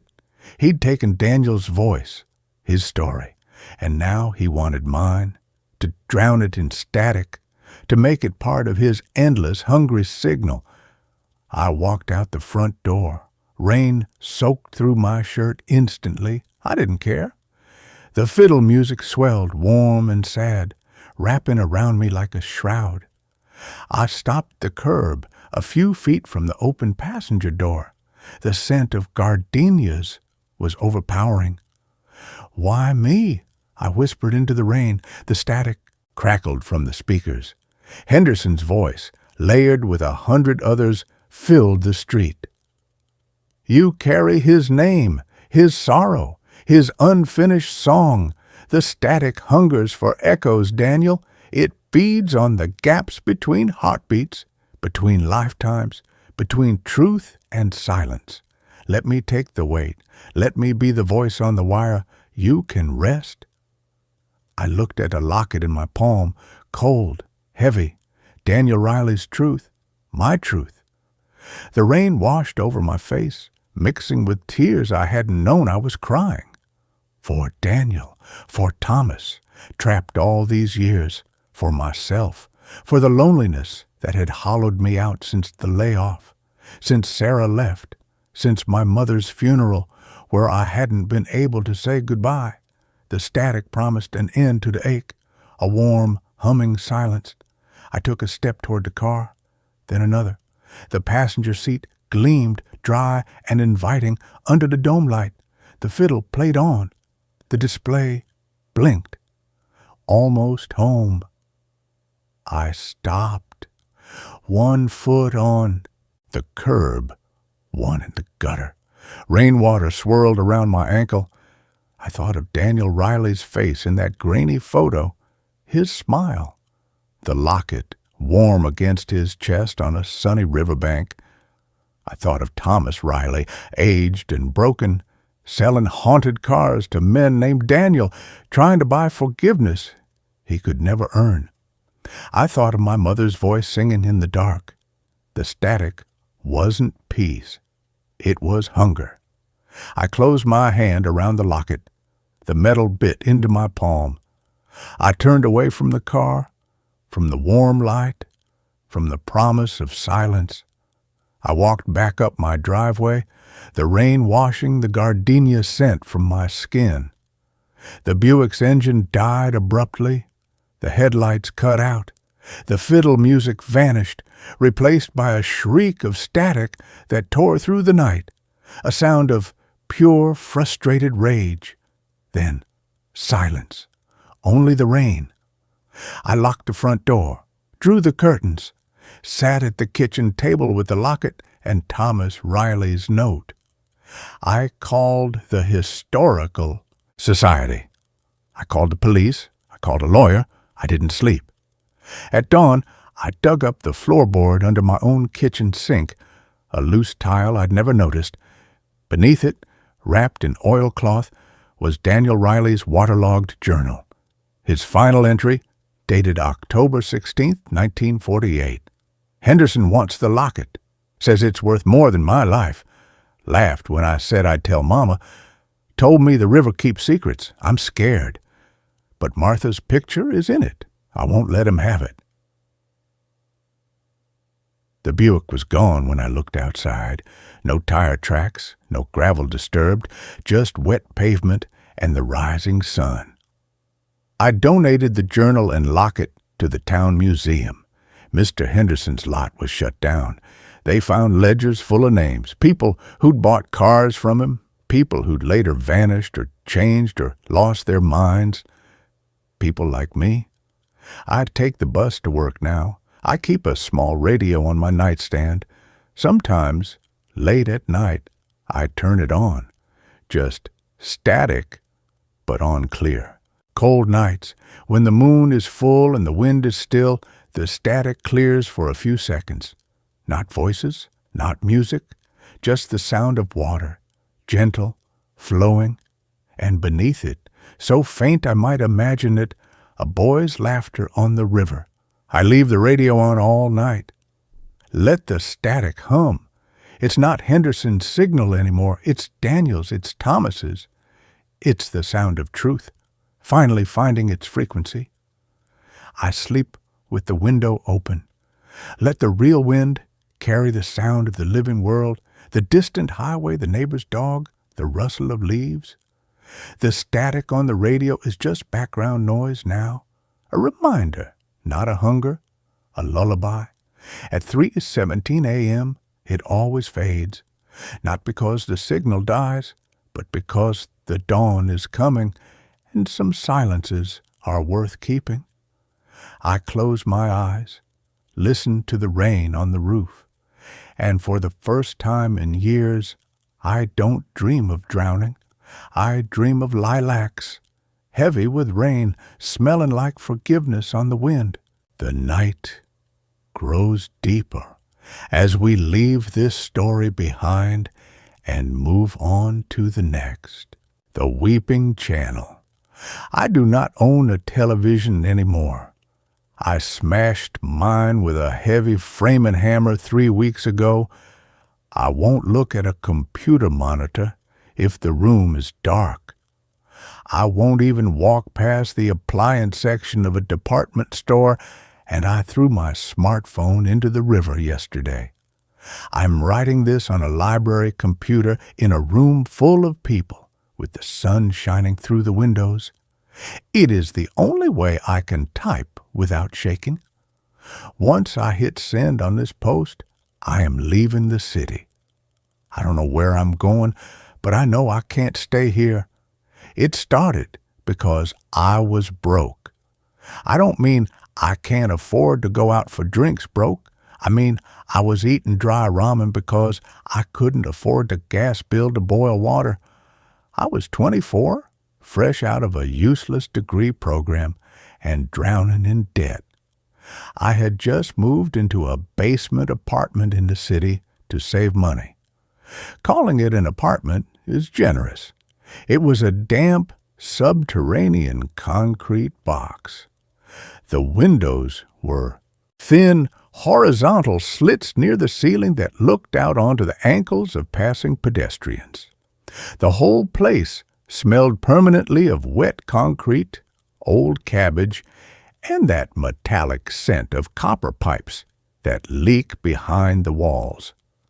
I couldn't afford cable. Streaming services were a luxury of the past, and the Wi-Fi signal from the upstairs neighbor, which I was stealing, was spotty at best. It usually died completely whenever it rained, which was often. The silence in that basement was heavy. It wasn't a peaceful quiet. It was a pressurized silence. It felt like the air was pushing against my eardrums, waiting for something to fill the void. Being underground messes with your head. You lose track of time. You feel the weight of the building above you. I needed noise. I needed distraction. I needed a voice in the room that wasn't my own internal monologue telling me what a failure I was. So, on a Tuesday afternoon, I went to a dusty thrift store on the corner of 4th and Elm. It was one of those places that smells like mothballs and other people's memories. I walked past the rows of stained shirts and chipped mugs to the electronics section in the back. There it was, an old CRT television. You know the kind, big, heavy, with a curved glass screen that gathers static electricity so you can feel it on the hair of your arms. It had a plastic casing that stuck out 2 feet in the back. It had a built-in VCR slot that looked like a hungry mouth and rabbit ear antennas wrapped in tin foil. It was ugly, it was heavy, it was perfect. "How much?" I asked the guy at the counter. He looked at it like it was a bag of trash. $8, he grunted. "No refunds. We don't know if it works." I paid cash.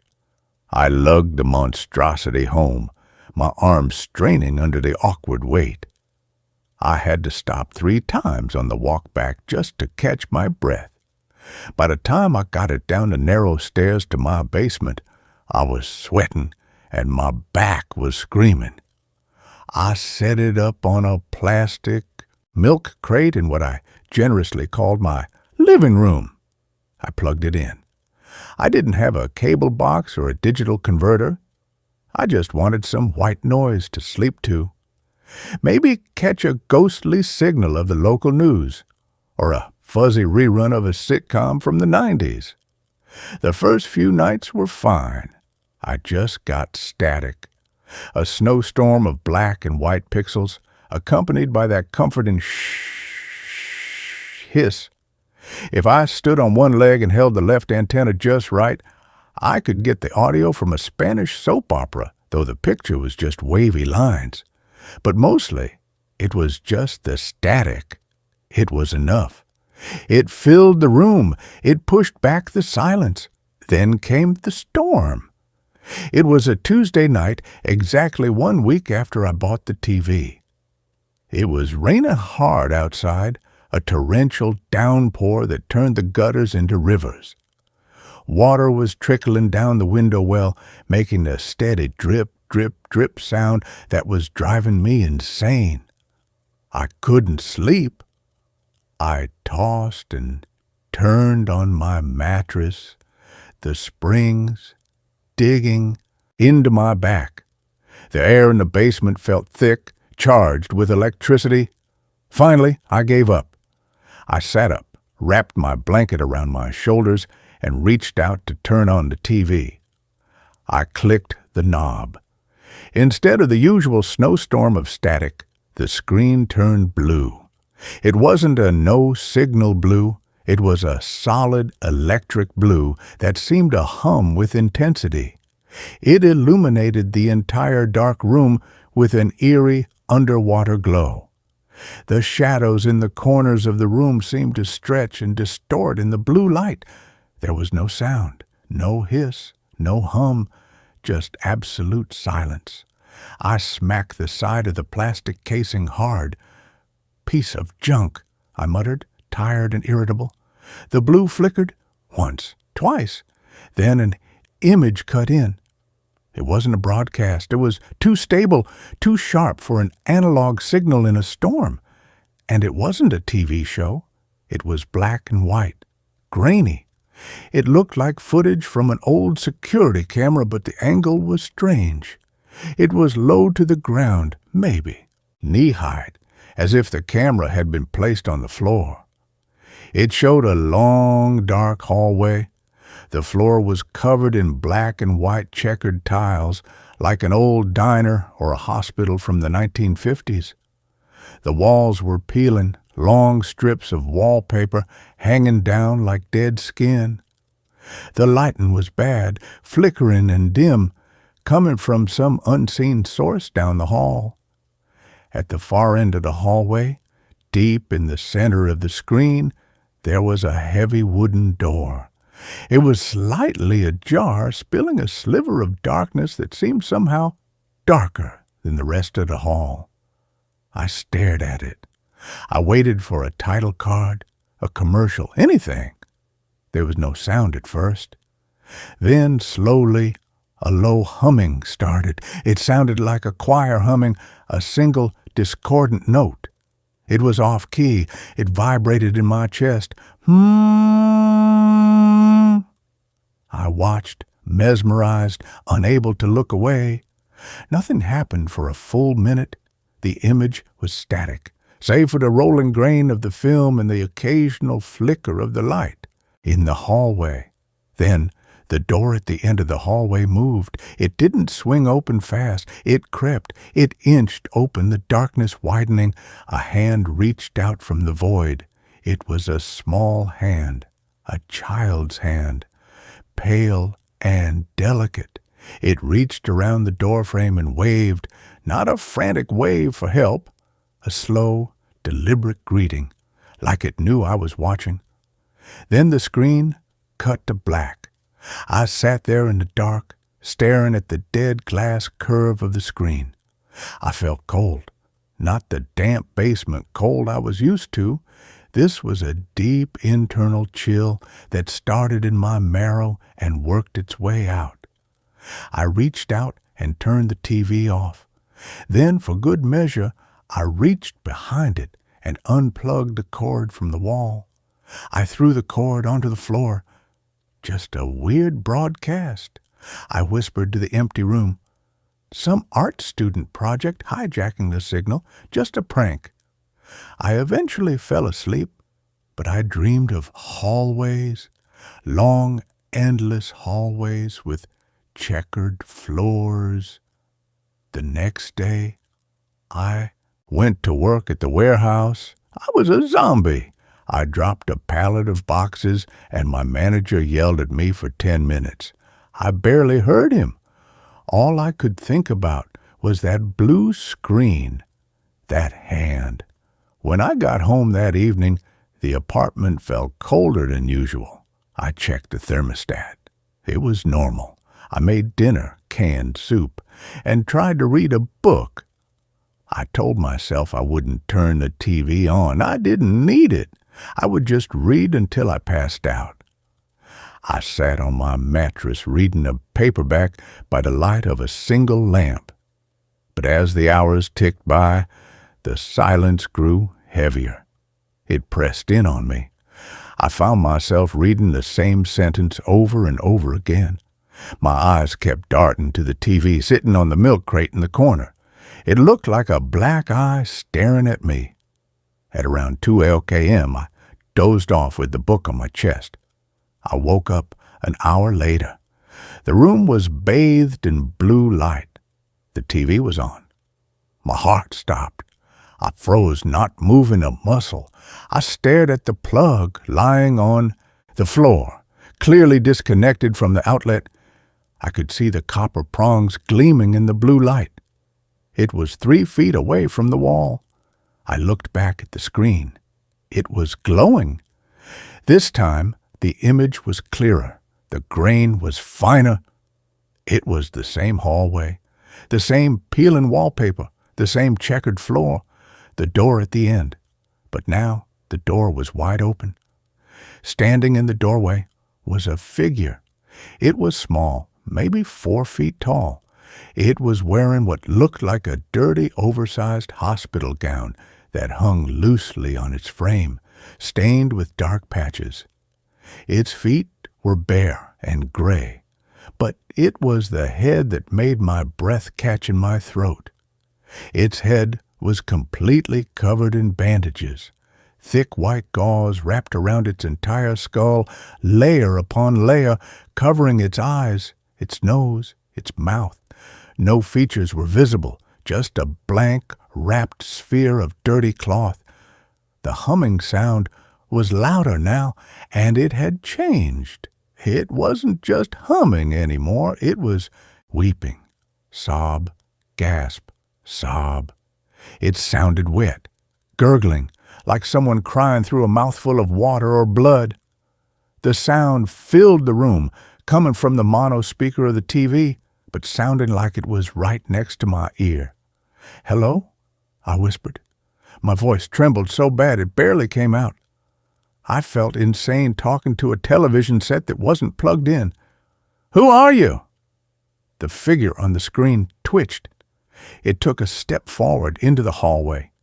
Its movements were jerky, unnatural, like a stop-motion puppet that was missing a few frames of animation. Then it raised a hand, the same small, pale hand I had seen the night before, and pointed. It didn't point at me. It pointed at the floor right in front of the camera lens. The camera angle shifted down smoothly, mechanically, as if someone was operating it. On the dusty, checkered floor, someone had written a word in the grime with their finger. The letters were shaky and jagged. Below. The screen cut to black. The blue light vanished, plunging me into darkness. I jumped out of bed, my heart hammering against my ribs like a trapped bird. I grabbed the TV cord and yanked it further away from the wall, throwing it across the room. I checked the back of the set. Maybe there were batteries, a backup power source, some kind of prank device installed inside. I grabbed a screwdriver from my kitchen drawer and frantically unscrewed the back casing. I ripped the plastic off. Inside, it was just dust, wires, and the glass tube. No batteries, no hidden computer, just old analog trash. I threw a heavy wool blanket over the TV, blocking out the dark screen. I turned on every light in the apartment, the bathroom light, the kitchen light, the floor lamp. I didn't sleep the rest of the night. I sat in the corner of the room, clutching a kitchen knife, watching the blanket-covered shape. Every creak of the floorboards upstairs made me jump. Every drip of water from the pipes sounded like a footstep. The third night was the end. I worked a double shift at the warehouse just to avoid going home. I stayed until the manager kicked me out. I wandered the streets for an hour, drinking coffee, delaying the inevitable. But eventually, I had to go back. I had nowhere else to go. I got home at almost 3:00 a.m. I was exhausted, my body aching, my mind numb from lack of sleep. I unlocked the door, my hands shaking. I walked into the apartment, dropped my keys on the counter, and froze. The blanket I had thrown over the TV was on the floor in a heap. The TV was on, and the volume was all the way up. The sound was deafening. It hit me like a physical blow, screaming, high-pitched, distorted screaming that sounded like metal tearing or a fox dying in a trap. It filled the small concrete box of a room, bouncing off the walls, vibrating in my teeth. I dropped my bag and covered my ears, wincing in pain. I ran to the TV to smash it, to stop the noise, to kill it. The image on the screen stopped me dead in my tracks. It was a face, extreme close-up. It was the bandaged face. The camera was inches away from it. The gauze was stained brown and red, wet and glistening around where the mouth should be. The texture of the fabric was so clear I could see the individual threads and the dirt trapped between them. As my hand hovered over the power button, the screaming stopped. Instantly. Absolute silence. The transition was so abrupt it made my ears ring. The figure on the screen tilted its head to the side, a bird-like, twitchy movement. Then the bandages around the mouth area began to split. They tore open with a wet, raw rip sound. Underneath the bandages, there were no lips. The mouth was sewn shut. Thick black thread crisscrossed the pale skin, pulling it tight. The skin around the stitches was red and angry. The stitches strained as the jaw tried to open. A voice came out of the TV speakers. It wasn't the screaming anymore. It was a whisper, a raspy, dry whisper that sounded like dead leaves skittering on pavement. Here. I yanked the cord again, terrified, sobbing now. Nothing happened. The TV stayed on. The face stared at me. I grabbed the remote, which I hadn't even put batteries in, and smashed the power button repeatedly. Nothing. "It is here," the voice whispered again, more urgent this time. The stitches on the screen began to bleed. Then I heard a sound from behind me. Creak! It came from the floor vent, the large metal heating grate in the corner of the room near the closet.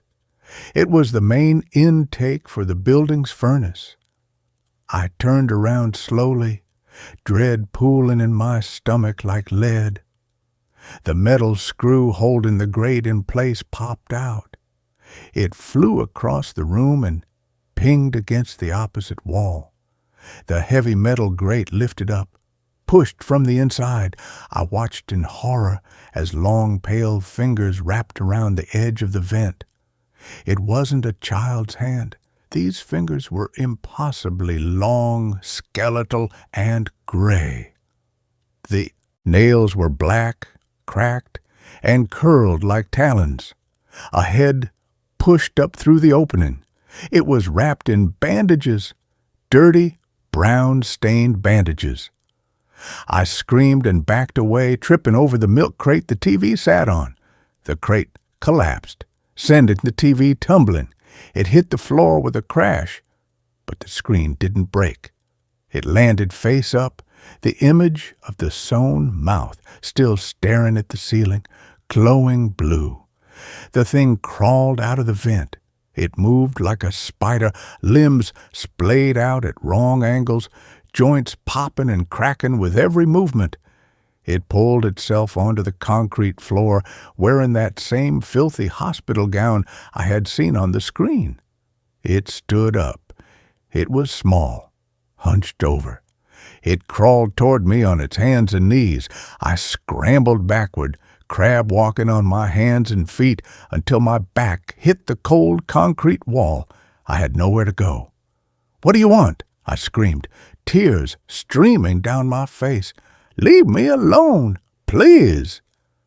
The thing stopped halfway across the room. It sat up on its knees. It looked at me with its bandaged face. It didn't attack. It didn't lunge. It raised a hand and pointed. It pointed at the TV lying on the floor. I looked at the screen. The image had changed. It was no longer the close-up of the face. It was my apartment. It was a live feed of my living room, shot from a high angle from the corner of the ceiling where the shadows were deepest. The picture was crisp and clear. I could see myself cowering against the wall, looking pathetic and small. I could see the bandaged monster kneeling in the center of the room, pointing. But on the screen, there was something else. Standing directly behind me, in the shadow of the doorway to the kitchen, was a tall, dark figure.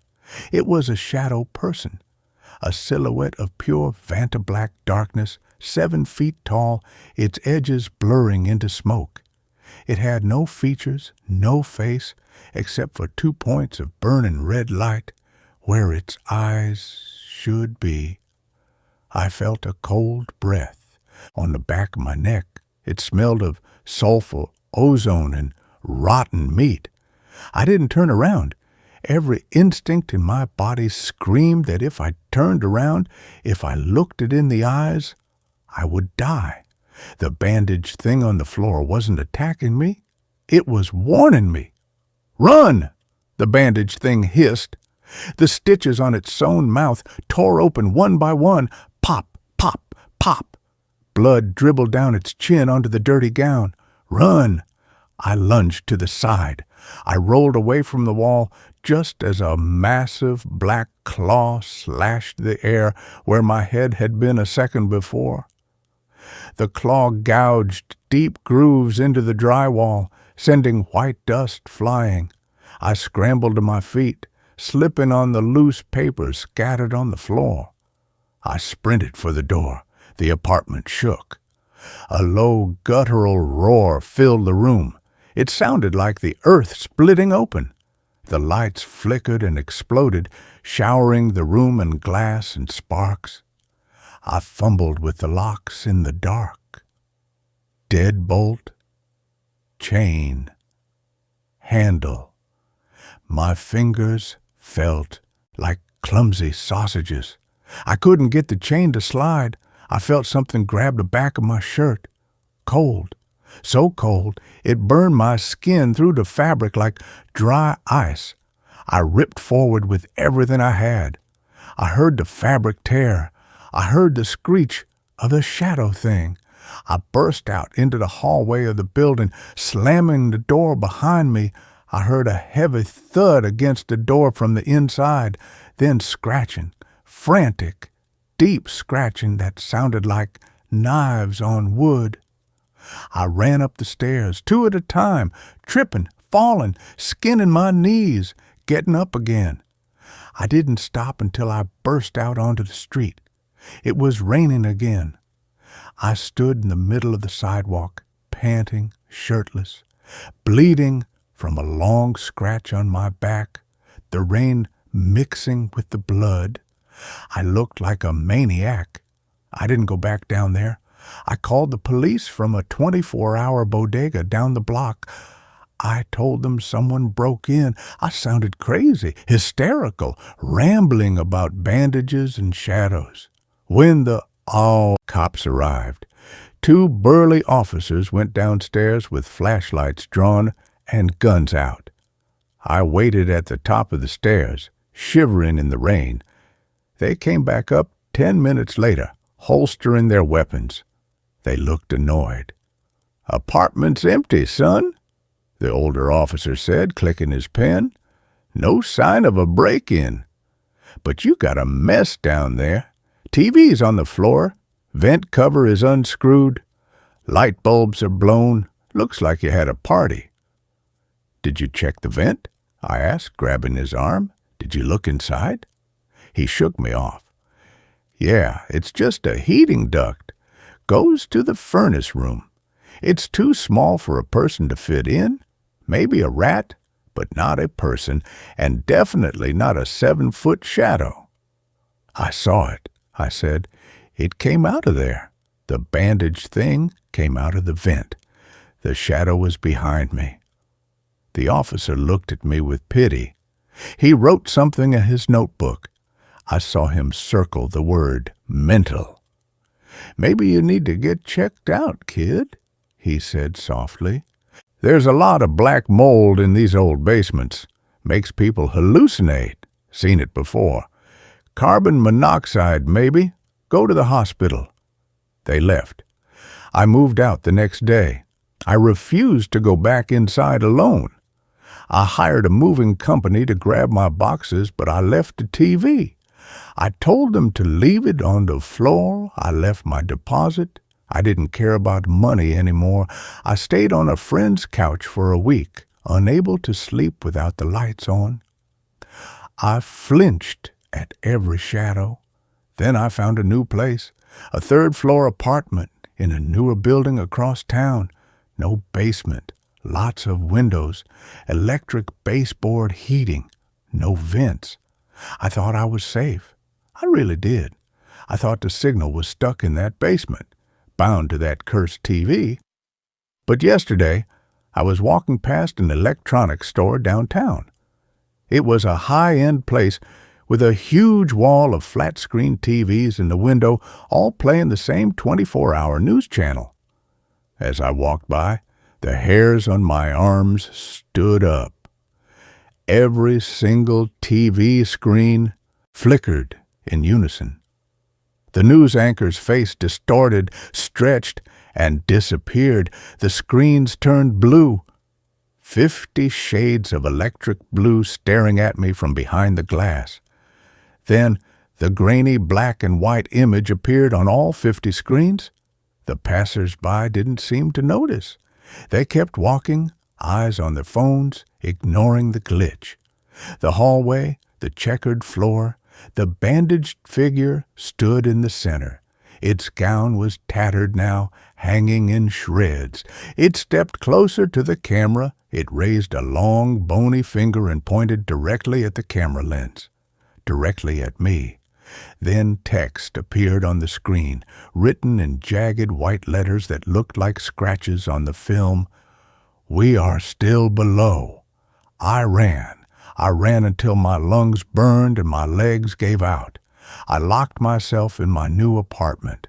I have covered the electrical outlets with duct tape. I have piled furniture against the door. I threw my phone in the sink filled with water. But it's getting quiet in here. Too? Quiet. And 5 minutes ago, my laptop, which was closed and powered down on the coffee table, turned on. The lid didn't open. The screen just illuminated, shining blue light through the gap between the keyboard and the screen. Then the speakers crackled. The humming. I opened the laptop. I had to know. A video file was playing. I didn't want to look, but I couldn't stop myself. It's a video of me, sleeping, in my new bed, taken from a high angle, directly above my head, as if the camera is inside the ceiling. I can see myself tossing and turning in the sheets, oblivious. And in the corner of the room, standing in the shadows where the wall meets the ceiling, is the tall, dark figure with red eyes. It is watching me. It is taller than the room. Its head is bent against the ceiling, and crouching at the foot of my bed is the bandaged thing. It is stroking my leg with a long gray finger. The video ends. I hear a sound from the ceiling. Creak! There are no vents in this apartment. But the drywall above my head is cracking. A hairline fracture is spreading across the pristine white ceiling. White dust is falling on my keyboard like snow. Something's pushing through the plaster. I can see the outline of fingers pressing against the paint from the other side. I have nowhere left to run. And the humming has started again. It's coming from the walls. It's coming from the floor. It's coming from inside my head. If you're reading this, do not buy used electronics. Do not look for signals in the static. And if you see a blue screen, run. Just run. And with that, this story fades into the dark. Let's quietly step into the next one. Every clock in my house stops at the same time every night. I signed the lease for the house on Hemlock Lane because it was the only place that would take me after the eviction. The realtor, a man named Finch, with nicotine-stained fingers and breath that smelled of stale coffee, handed me the keys with a tight smile. "It's got character," he'd said, avoiding my eyes as he gestured at the sagging porch and peeling paint. "And the price? Well, let's just say the previous owner left in a hurry." He didn't mention why. I didn't ask. The rent was $500 a month for a whole house. A 2-story Victorian with a wraparound porch and a turret room overlooking the overgrown backyard.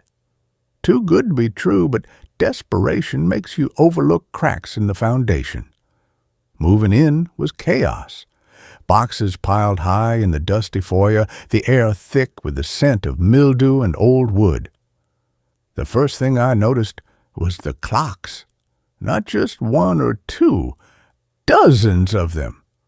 Grandfather clocks in the hallways, mantel clocks in the living room, tiny porcelain ones on shelves, even a rusted weather-vane clock on the turret roof. All silent, all stopped. Finch had shrugged when I asked. "Collector's item. Previous owner was obsessed. Just unplug 'em or take out the batteries. They're not worth anything? I did. I yanked cords from outlets, pried open battery compartments, tossed dead AA cells into the trash. The house fell into a deep, watchful silence. That first night, I slept in the living room on a bare mattress, too exhausted to unpack. I woke at 3:17 a.m. to a sound I hadn't heard in years. Ticking. Not one clock. All of them. A soft, rhythmic chorus rising from every room. Tick-tock, tick-tock, tick-tock, like 100 heartbeats sinking in the dark. I sat up, shivering despite the summer heat. The grandfather clock in the hall glowed faintly in the moonlight, its pendulum swinging smoothly. The mantel clock's brass hands gleamed. Even the weather-vane clock on the roof cast a shadow through the turret window. Every clock in the house had started on its own, and every single one read 3:17 a.m. I told myself it was a power surge, a fluke. I reset them all the next morning, pulling batteries, unplugging cords, winding down springs until my fingers ached. By noon, the house was silent again. That night, at exactly 3:17 a.m., the ticking began anew. Louder this time, insistent. I lay rigid in bed, listening to the symphony of timepieces counting down to nothing. When dawn came, every clock had stopped again. Frozen at 3:17. I called Finch. His phone went straight to voicemail. I left 3 messages. He never returned. The third night, I stayed awake. Armed with a flashlight and a baseball bat, I sat in the armchair, facing the hallway grandfather clock. 3:16 a.m., the house held its breath. At 3:17, the ticking erupted, not just from the clocks, but from the walls, from the floorboards, from the very air. The grandfather clock's glass face, frosted over. Ice spread across the mantel, snaking toward the other clocks. The temperature plummeted. My breath fogged in the beam of my flashlight, and in that frozen light I saw them, handprints, dozens of them, pressed into the frost on the window panes. Small hands, child-sized, all facing inward as if pressing against the glass from the outside. I didn't sleep again that week. I covered every clock with sheets, taped their faces shut, buried batteries in the backyard. Nothing worked. At 3:17 a.m., the ticking would shake the house, the frost would bloom, and the handprints would appear. One morning, I found a single, muddy child's footprint on the kitchen floor beneath the window. The print was fresh, small, wearing a boot with a star-shaped tread. I'd never owned such boots. Mrs. Gable, the neighbor who lived next door in a neatly kept bungalow, found me scrubbing the footprint away at dawn. She watched silently for a moment, her gardening gloves tucked under her arm, before speaking. "They're looking for him," she said softly. Her voice was dry as dead leaves. "The clocks stop for him. They always have." "Who?" I whispered, my hand still wet with soapy water. "Thomas." She wouldn't meet my eyes. "The boy who lived here, 1923, he vanished one October night. They searched the woods for weeks, never found him. But the clocks, they stopped that night, all of them, at 3:17 a.m., the time his mother last saw him." She touched the frost still clinging to my window pane. "Old man Hargrave, the one who built this house, he was a clockmaker, obsessed with precision. After Thomas disappeared, he filled the house with clocks. Said if he could just keep time perfect, Thomas would find his way back. But time doesn't work that way." She finally looked at me, her eyes sharp behind wire-rimmed glasses. "Hargrave went mad. Spent his last years winding the clocks, screaming at the walls that Thomas was close, that he could hear him scratching at the glass, They found him dead in the turret room, frozen. All the clocks stopped at 3:17. "Why does it happen now?" I asked, my throat tight. "Because you unplugged them," she said simply. "You silenced the only thing holding the quiet at bay. The clocks weren't just keeping time, child. They were keeping him out." She turned to leave, then paused. "Don't answer if it knocks." That night, I didn't cover the clocks. I sat in the turret room, the highest point in the house, with a blanket wrapped around my shoulders, watching the brass chronometer on the wall. 3:16 a.m. The air grew thick, heavy. The ticking began not as a sound, but as a vibration in my bones. At 3:17, the clocks roared to life. The chronometer's hands blurred, spinning wildly before slamming back to 3:15. Frost crawled across the glass, sealing the window in a sheet of ice. And from the other side of that ice, a face appeared. Not a child's face, not Thomas's face. An old man's face, gaunt, blue with cold, eyes wide and milky with cataracts. His mouth opened in a silent scream, fogging the glass. Behind him, pressed against the ice like ghosts in a snow globe, were dozens of smaller shapes. Children, their faces pale and blurred, hands flattened against the barrier. Thomas was among them. I knew him by the star-shaped tread on his boot. He wasn't screaming, he was crying. Tears froze on his cheeks as he mouthed words I couldn't hear. The old man, Hargrave, pressed his palm against the glass. His breath steamed the frost, and in that patch of clear ice, words formed, written by an unseen finger. "Let us in. The cold is deep. We remember the stairs." I backed away, my heart hammering. The knocking started then, not at the window, at the door of the turret room. A small, insistent tap, tap, tap, like a child's knuckles. Then a voice thin and reedy as dry grass seeped under the door. "Mama says it's past bedtime. She says Thomas must come home. Will you open the door? It's so cold in the walls." I didn't move, didn't breathe. The knocking grew louder, more frantic. The doorknob rattled. Frost spread across the wooden door, creeping toward my feet. The voice changed, deeper now, guttural, layered with the sound of grinding gears.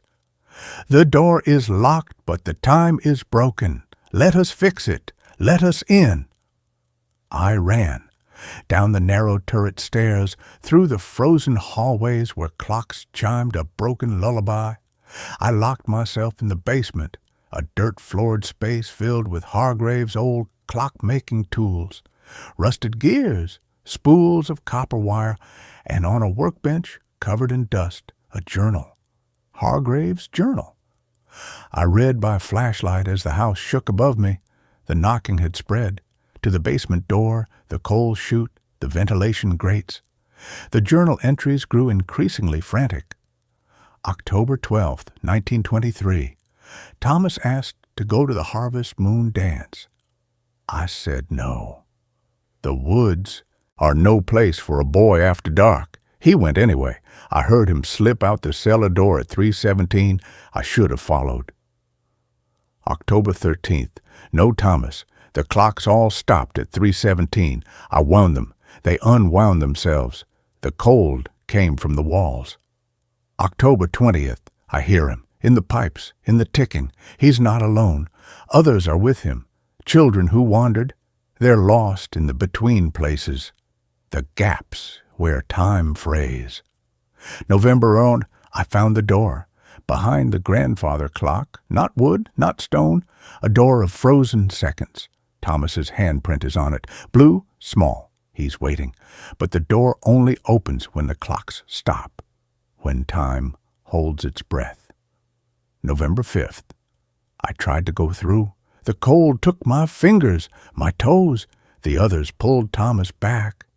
They say I'm not ready. They say I broke time, when I refused to let him go dancing. The knocking at the basement door became a pounding. Wood splintered. Frost seeped under the threshold. I flipped to the last page. Hargrave's handwriting was a jagged scrawl. They lie, the cold ones. They want the house. They want the ticking hearts. Thomas is their key. He is the first lost. When the clocks stop, the door opens. Do not let them in. Burn the house. Burn the time. The door exploded inward, not broken by force, unmade. The wood dissolved into swirling frost, revealing the hallway beyond, not my hallway, but a frozen forest. Snow-laden pines stretched into a starless sky. Ice coated every branch. And standing in the center of that impossible winter, surrounded by the pale, silent children, was Old Man Hargrave. His clothes were tattered, rimed with ice. His hands were blackened stumps, but his eyes were clear, focused on me. "Boy," he rasped, his voice the crack of splitting ice. "You unplug the sentinels. You let the quiet in. The cold ones are hungry. They feed on stopped time, on lost children. Thomas is their favorite." He gestured to the boy at his side. Thomas's face was pale, his lips blue, but his eyes were sharp, knowing. He held out a small frozen clock in his hands, a child's wind-up toy, its hands frozen at 3:17. "Give us the house," Hargrave said. "Give us the clocks. We will keep the time stopped. We will keep Thomas safe from the cold one's hunger. In return, we let you live." Thomas stepped forward. His voice was small, clear, cutting through the wind that wasn't there. "Papa says the cold ones take one piece of you every time you cross the door. He's lost his hands, his warmth. Soon he'll lose his name. They want you to cross next, to be the new keeper, to wind the clocks forever." He looked down at the frozen toy clock. "I don't want to be kept. I want to go home." Hargrave's face twisted. "Silence, boy. You don't understand the cold." He turned back to me, his breath steaming in the frozen air. "The choice is yours. Join us, tend the clocks, or let the cold ones take this house, and you with it." I looked at Thomas, really looked, at the star-shaped tread on his boot, at the way he clutched the toy clock like a lifeline, at the tears freezing on his cheeks. I thought of Hargrave's journal. I broke time when I refused to let them go dancing. "No," I said. My voice didn't shake. "Thomas isn't lost." "You are," Hargrave snarled. The forest behind him darkened. Shapes moved in the trees, tall, thin figures with too many joints, their skin like cracked ice. The cold ones. They glided forward, silent, their hollow eyes fixed on Thomas. Thomas dropped the toy clock. It shattered on the frozen ground. He ran not toward his father, but toward me, toward the basement. Hargrave screamed, a sound of pure rage and despair, as the cold one surged forward. I grabbed Thomas's hand. His skin was like winter stone. I pulled him into the basement and slammed the door. Not the broken one, the real basement door. I threw the deadbolt just as Hargrave's frozen fist slammed against the wood. The house shook. Clocks chimed wildly, a cacophony of broken time. Frost spread across the basement walls, creeping toward us. Thomas stood shivering in the center of the room, his breath fogging the air. "They'll break through," he whispered. "Papa won't stop them. The cold ones promised him he could hold me again if he gave them the house." I looked at Hargrave's workbench, at the pile of clock springs and gears, at the can of kerosene labeled cleaning fluid, and at the journal's final words, "Burn the house, burn the time." "I have a better idea," I said. I grabbed Thomas's hand and ran upstairs. The hallway was a blizzard. Frost coated the banisters. Clocks chimed erratically, their hands spinning wildly before snapping back to 3:17. Hargrave stood at the foot of the stairs, his body half merged with the frozen forest behind him. The cold ones flowed around his legs like smoke. "Thomas!" Hargrave cried. "Come back. The cold is coming." "For you!" Thomas squeezed my hand, nodded. I ran to the grandfather clock in the hall, the one Hargrave's journal said hid the door. I yanked its ornate wooden face off, revealing not gears, but a swirling vortex of ice and shadow. The door, the cold one shrieked, a sound like shattering glass, and surged toward us. I didn't hesitate. I grabbed Thomas and leaped through the door, not into the frozen forest, into time. The world dissolved into streaks of light and shadow. I felt seconds, minutes, hours tearing past me like torn paper. I saw flashes. Thomas laughing in a sunlit kitchen, Hargrave winding a clock with gentle hands, a harvest moon dance in a warm barn, Thomas slipping out the cellar door on a crisp October night, Hargrave searching the woods with a lantern the moment the clocks all stopped, and beneath it all a deep rhythmic thrum, the heartbeat of time itself, frayed and tangled at this weak spot. Thomas held my hand tightly. "This is where Papa broke it," he whispered over the roar of passing years. "He tried to pull me back from the woods, but time doesn't work that way. You can't unbreak what's already gone." The cold ones followed us into the stream. They moved like cracks in ice, reaching for Thomas with fingers that dripped frozen seconds. Hargrave appeared beside us, his form flickering, his voice raw. "Give him to me. I can fix it. I can rewind." "You can't rewind grief," Thomas said softly. "You can only carry it." He turned to me. "The door isn't here, Mr. Daniel. It's in the house, in the clocks. They're anchors. Tie the thread." I understood. Hargrave hadn't broken time by losing Thomas. He'd broken it by refusing to let go, by trying to freeze the moment of loss. The clocks weren't keeping Thomas out. They were keeping Hargrave in, trapped in that stopped second.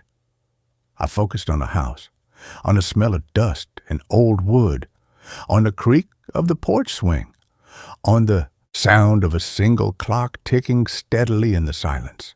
I pulled Thomas toward that memory. The cold ones shrieked, their forms unraveling in the current of time. Hargrave reached for us, his eyes wide with realization. "Thomas, I'm sorry. I just wanted you home." Thomas smiled, a real smile, warm. "I am home, Papa, but you have to let the clocks run." We stepped out of the time stream and back into the hall. Not the frozen hall, the real hall. Dawn light streamed through the windows. The clocks were silent, still, but their hands read 6:04 a.m. Hargrave was gone. The frozen forest was gone. Only the grandfather clock remained, its face hanging open, revealing ordinary dusty gears. Thomas stood beside me, no longer blue with cold. He wore a simple wool coat, his boots clean. In his hand he held the toy clock, but it was whole again, its hands moving steadily forward. "He's free," Thomas said gently. "The cold ones can't follow where time flows." He placed the toy clock in my palm. It was warm. "Keep this for the house, for the ticks." I knelt. "What about you?" "I go where time flows," he said. He touched the clock in my hand. The hands jumped to 6:05.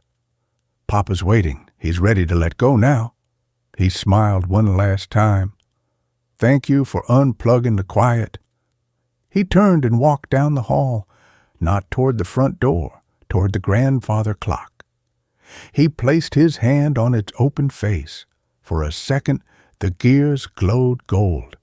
Then Thomas stepped into the clock. The face swung shut. The pendulum began to swing. Tick-tock, tick-tock. Steady, calm. I reset every clock in the house that morning, wound the grandfather clock, replaced batteries, plugged cords back in. At 3:17 p.m., I held my breath. The clocks kept ticking.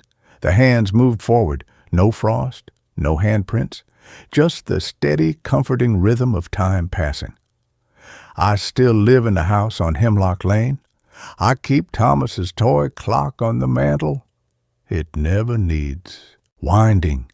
Its hands move with impossible smoothness, always exactly correct. Sometimes, on quiet nights, I sit in the turret room and listen to the sound of time. The grandfather clock in the hall, the mantel clock in the living room, the soft tick of the toy clock on the shelf, a symphony of seconds. But on the coldest nights, when the wind howls like a lost thing, I notice something. At exactly 3:17 a.m., the toy clock on the mantel stops, just for 17 seconds. Its hands freeze. The other clocks keep ticking. But in that silence, I hear it, a soft child's laughter on the wind, and the faint, steady thump, thump, thump of a heartbeat where no heart should be. I never cover the clocks. I never unplug them. Let them tick. Let them count the seconds. Some doors should stay open. Some lost things should be found.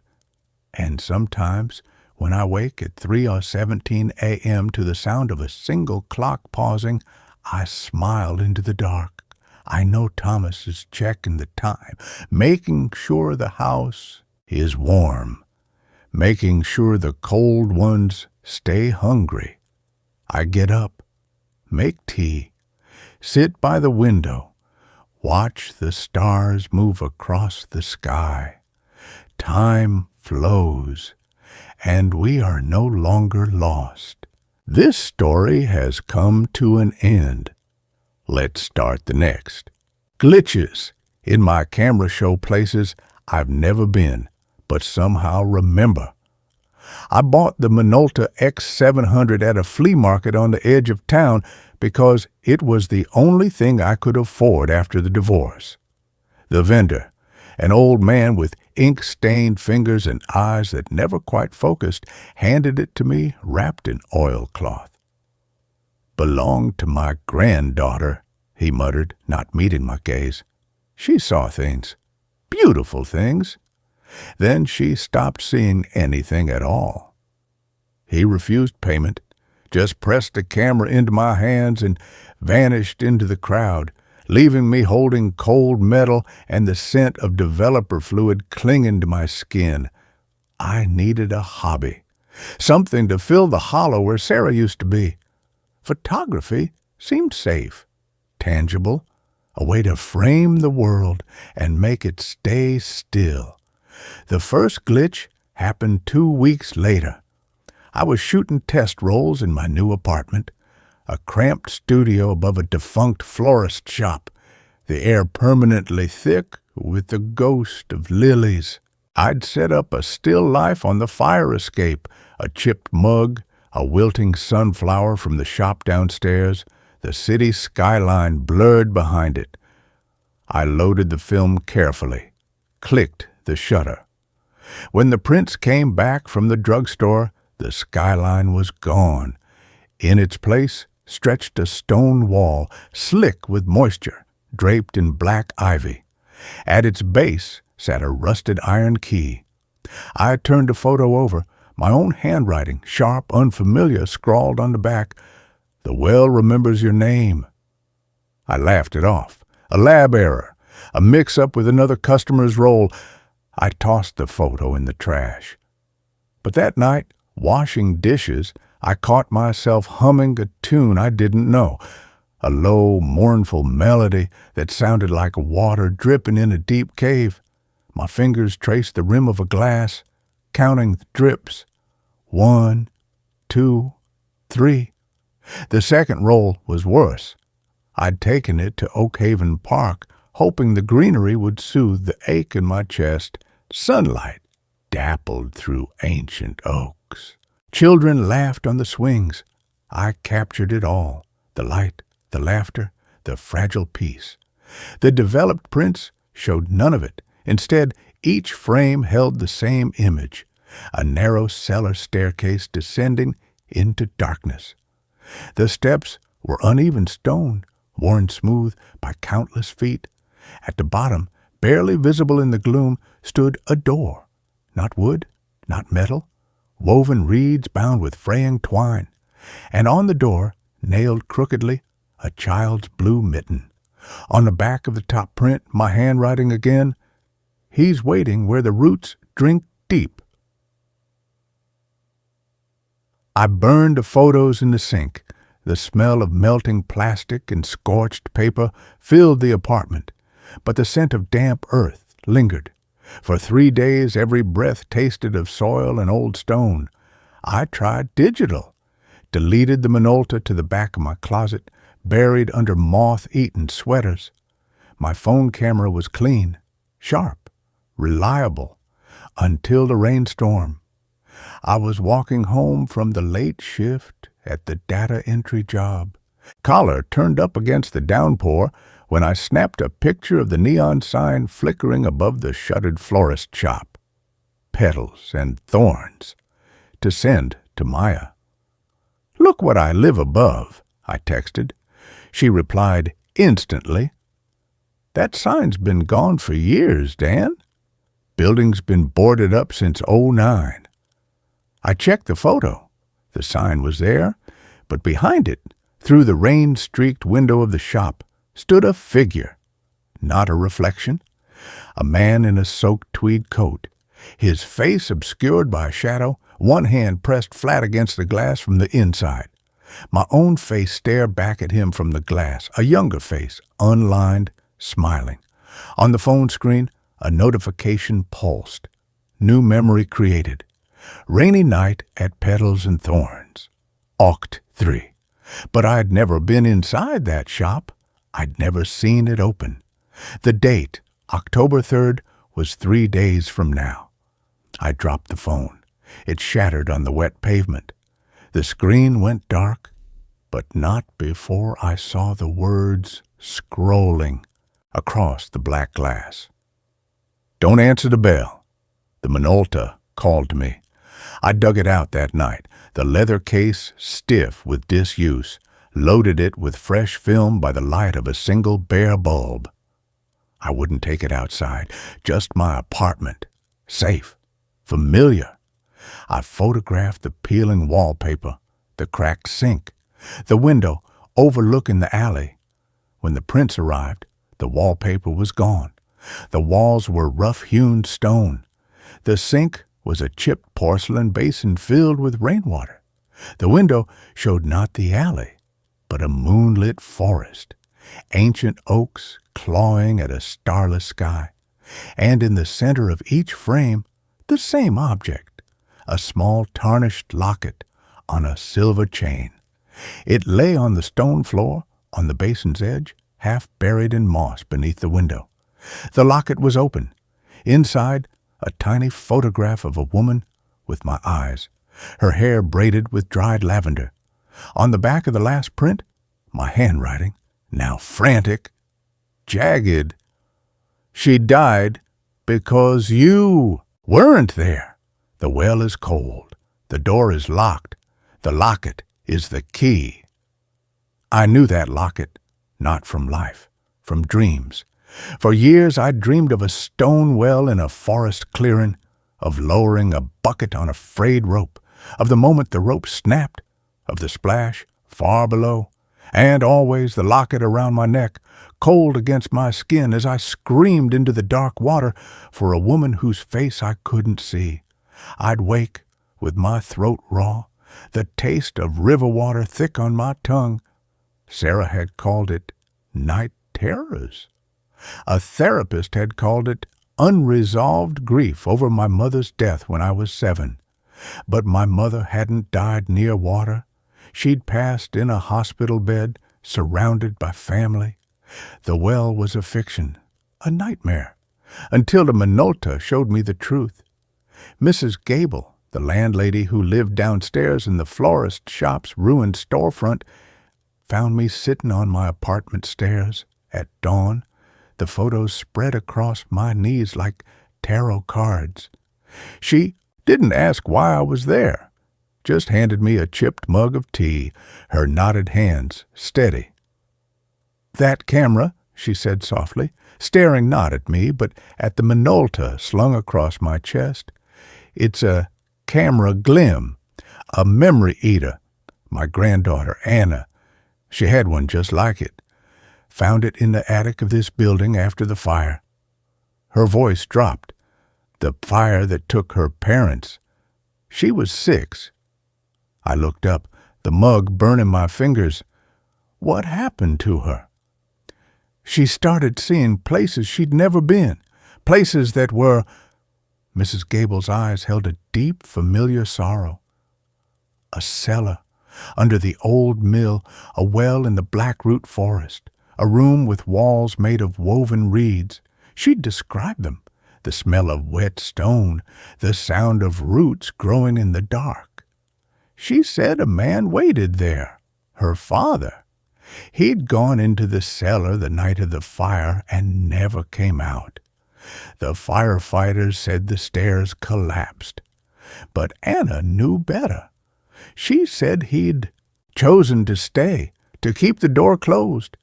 She touched my wrist, her skin papery and cold.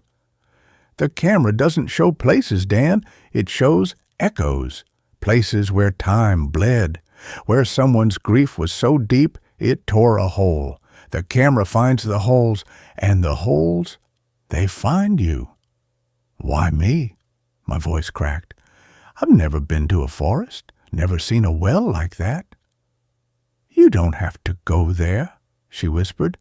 "The grief goes through you like water through stone. Your mother, she didn't die in a hospital." The mug slipped from my hand, shattering on the stairs. Tea soaked into the photos, blurring the stone walls, the locket, the woven door. "What?" "Your mother, Clara Hayes," Mrs. Gable said gently. "She drowned in Miller's Pond when you were 7. You were there. You tried to save her. You held her locket, the one she always wore, when they pulled you out. You wouldn't let go. They had to pry your fingers open." She placed a trembling hand over my heart. "You buried it deep, buried it so deep you made yourself forget. But the water remembers, the earth remembers, and the camera, it remembers for you." The world tilted. Miller's Pond, the cold shock of the water, the weight of my mother's hand slipping from mine, the locket, silver, shaped like a leaf, clutched in my fist as I choked on the bank. The police had said I was in shock, that my memories were confused, that Clara Hayes died of a sudden aneurysm. Beside the pond, not in it. I'd believed them. For 20 years I'd believed them. But the cold truth flooded back now, sharp and suffocating as that pond water. I had been in the water. I had lost her, and I'd buried the locket in the muddy bank, too ashamed of my failure to keep it. That night, I didn't sleep. I loaded the last roll of film, drove to Miller's Pond under a bruised purple twilight. The place hadn't changed. The same weeping willow dipped its branches into the still, dark water. The same rusted swing set stood abandoned near the shore. I set up the Minolta on a tripod, pointed at the water, waited for the moon to rise. At exactly 3:17 a.m., the time the coroner's report said my mother was pulled from the pond, the camera's shutter clicked on its own. I didn't develop the film at the drugstore. I bought a cheap kit, set up a dark room in my bathtub. Red light bled through the steam as I submerged the negatives. The images emerged slowly in the chemical bath, not the pond, not the willow, a stone well, ancient, moss-covered, its mouth gaping like a wound in the earth. And kneeling beside it, facing the well, was a figure, wearing my face, but younger, 7 years old. His small hands gripped a frayed rope. In the water far below, barely visible, something glinted, silver, leaf-shaped. The child's reflection in the well water wasn't his own. It was a woman's face, my mother's face, smiling sadly up from the dark. On the edge of the well stone, etched deep into the rock as if carved by desperate fingers, were the words, "I let go first." I tore the photo from the water. My hands were shaking. My breath came in ragged gasps. The bathroom mirror across from the tub reflected my face, pale, eyes wide with terror. But in the glass behind my shoulder stood the stone well. Water dripped from its mossy rim onto the bathroom tiles. The scent of pond water filled the small space, and from the well's darkness, a woman's voice, soft as lily pads on still water, whispered, "You held on so tight, Danny, but the rope was old. It wasn't your fault." I spun around. The bathroom was empty, just steam and red light, but the floor was wet, not from the bath, from well water, and on the damp tiles leading from the tub to the door were small, bare footprints. I packed a bag, didn't think, just drove north, toward the Blackroot Forest Mrs. Gable had mentioned, the place from Anna's stories, from my own dreams. The Minolta sat on the passenger seat, heavy with the last roll of film. The GPS led me to a logging road swallowed by pines. I parked where the asphalt ended, walked deeper into the woods, the only sounds my boots on pine needles and the Minolta's strap creaking against my shoulder. The air grew colder, the light dimmed. Then I saw it, the cellar door, not in a hillside, not behind a house. It stood alone in a small clearing, just as the photos had shown, woven reeds bound with fraying twine. Moonlight caught the glint of something nailed to it, a small, faded, blue mitten. Anna's mitten. I reached for the door. My fingers brushed the reeds. They were damp, alive. From the other side came a slow, rhythmic drip, drip, drip, and a man's voice, raw with tears. "Anna, is that you? I'm so sorry. I tried to hold the door shut, to keep the dark in, but it got hungry. It got so hungry." I knew that voice, not from life, from the well dream, the man who waited, the man who'd chosen to stay, Anna's father. He'd sealed himself in this cellar after the fire to contain something that had crawled out of the grief hole left by his wife and daughter's deaths. Something that fed on echoes, something that wore the faces of the lost. I raised the Minolta, framed the door in the viewfinder. The shutter clicked, once, twice, 3 times. On the 3rd click, the door groaned open, not outward, inward, into absolute darkness. The drip, drip, drip became a flood. Water surged over the threshold, black and cold, carrying twigs, dead leaves, the scent of deep earth. And in the water, bobbing gently, was the silver locket, open. The photograph of my mother's face stared up at me, her eyes wide with warning. From the darkness behind the flood, a shape emerged. Not a man, a shifting mass of shadows and water woven through with fragments of memory. A child's laughter, the smell of burning wood, the glint of a firefighter's helmet. It had no face, but it wore pieces of faces. My mother's smile, Anna's eyes, the old flea market vendor's ink-stained hands. It reached for me with fingers that dripped well water. Its voice was a chorus of whispers layered with the sound of roots tearing through stone. We remembered letting go, We remember the rope snapping. We remember the cold.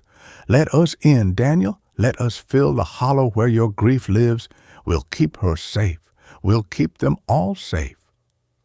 I stumbled back, the Minolta swinging wildly. The thing in the doorway surged forward, water swirling around its form. I tripped over a root, falling hard. The camera flew from my hands, landing lens down in the mud. The thing loomed over me, its shadow swallowing the moonlight.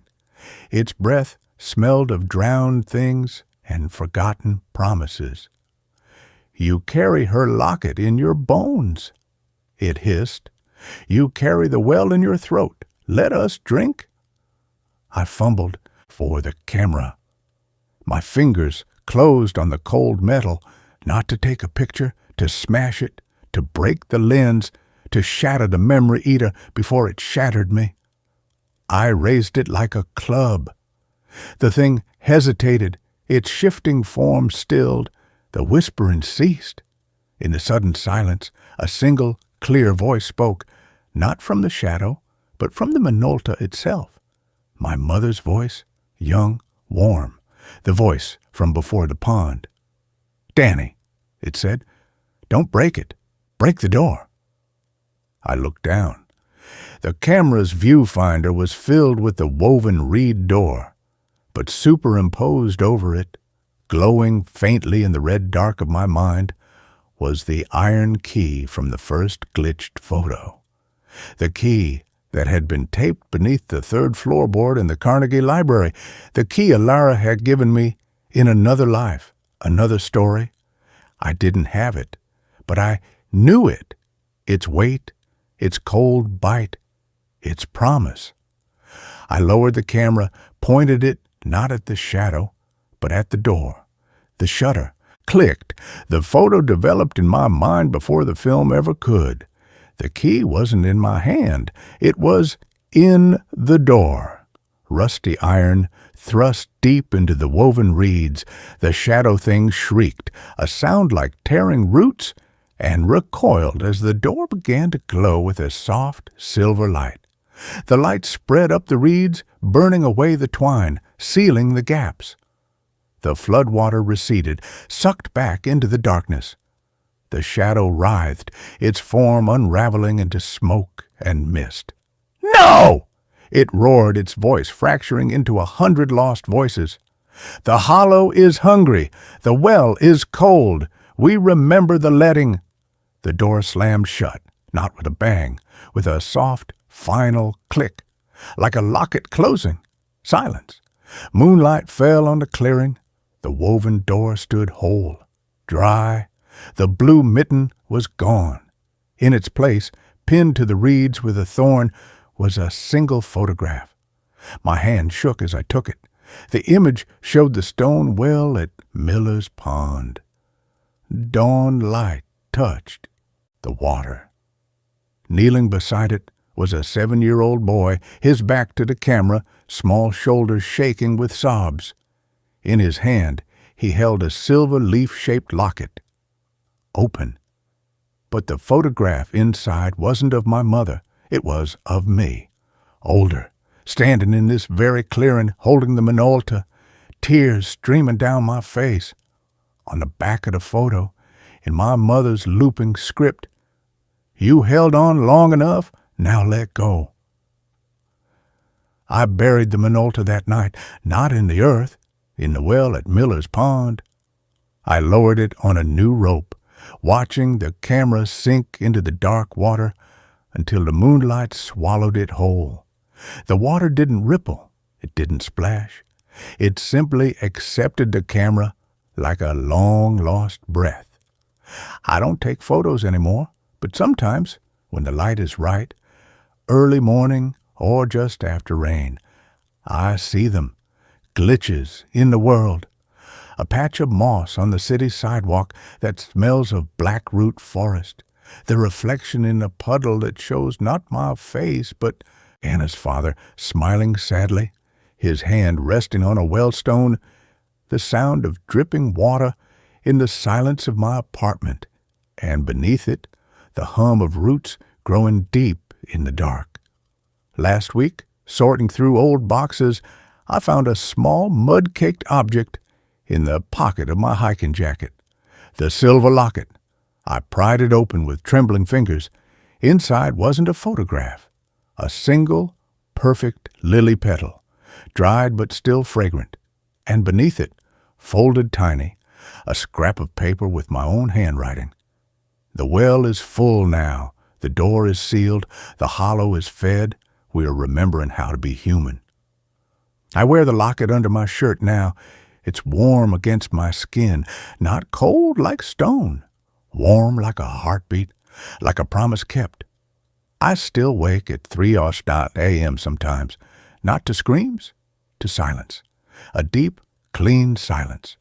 And in that silence, if I listen very carefully, I hear it, not a drip, not a whisper, but the soft, steady sound of water rising, filling the hollows, washing the old griefs clean. The camera is gone, but the memories aren't glitches anymore. They're roots, and I am learning to grow around them,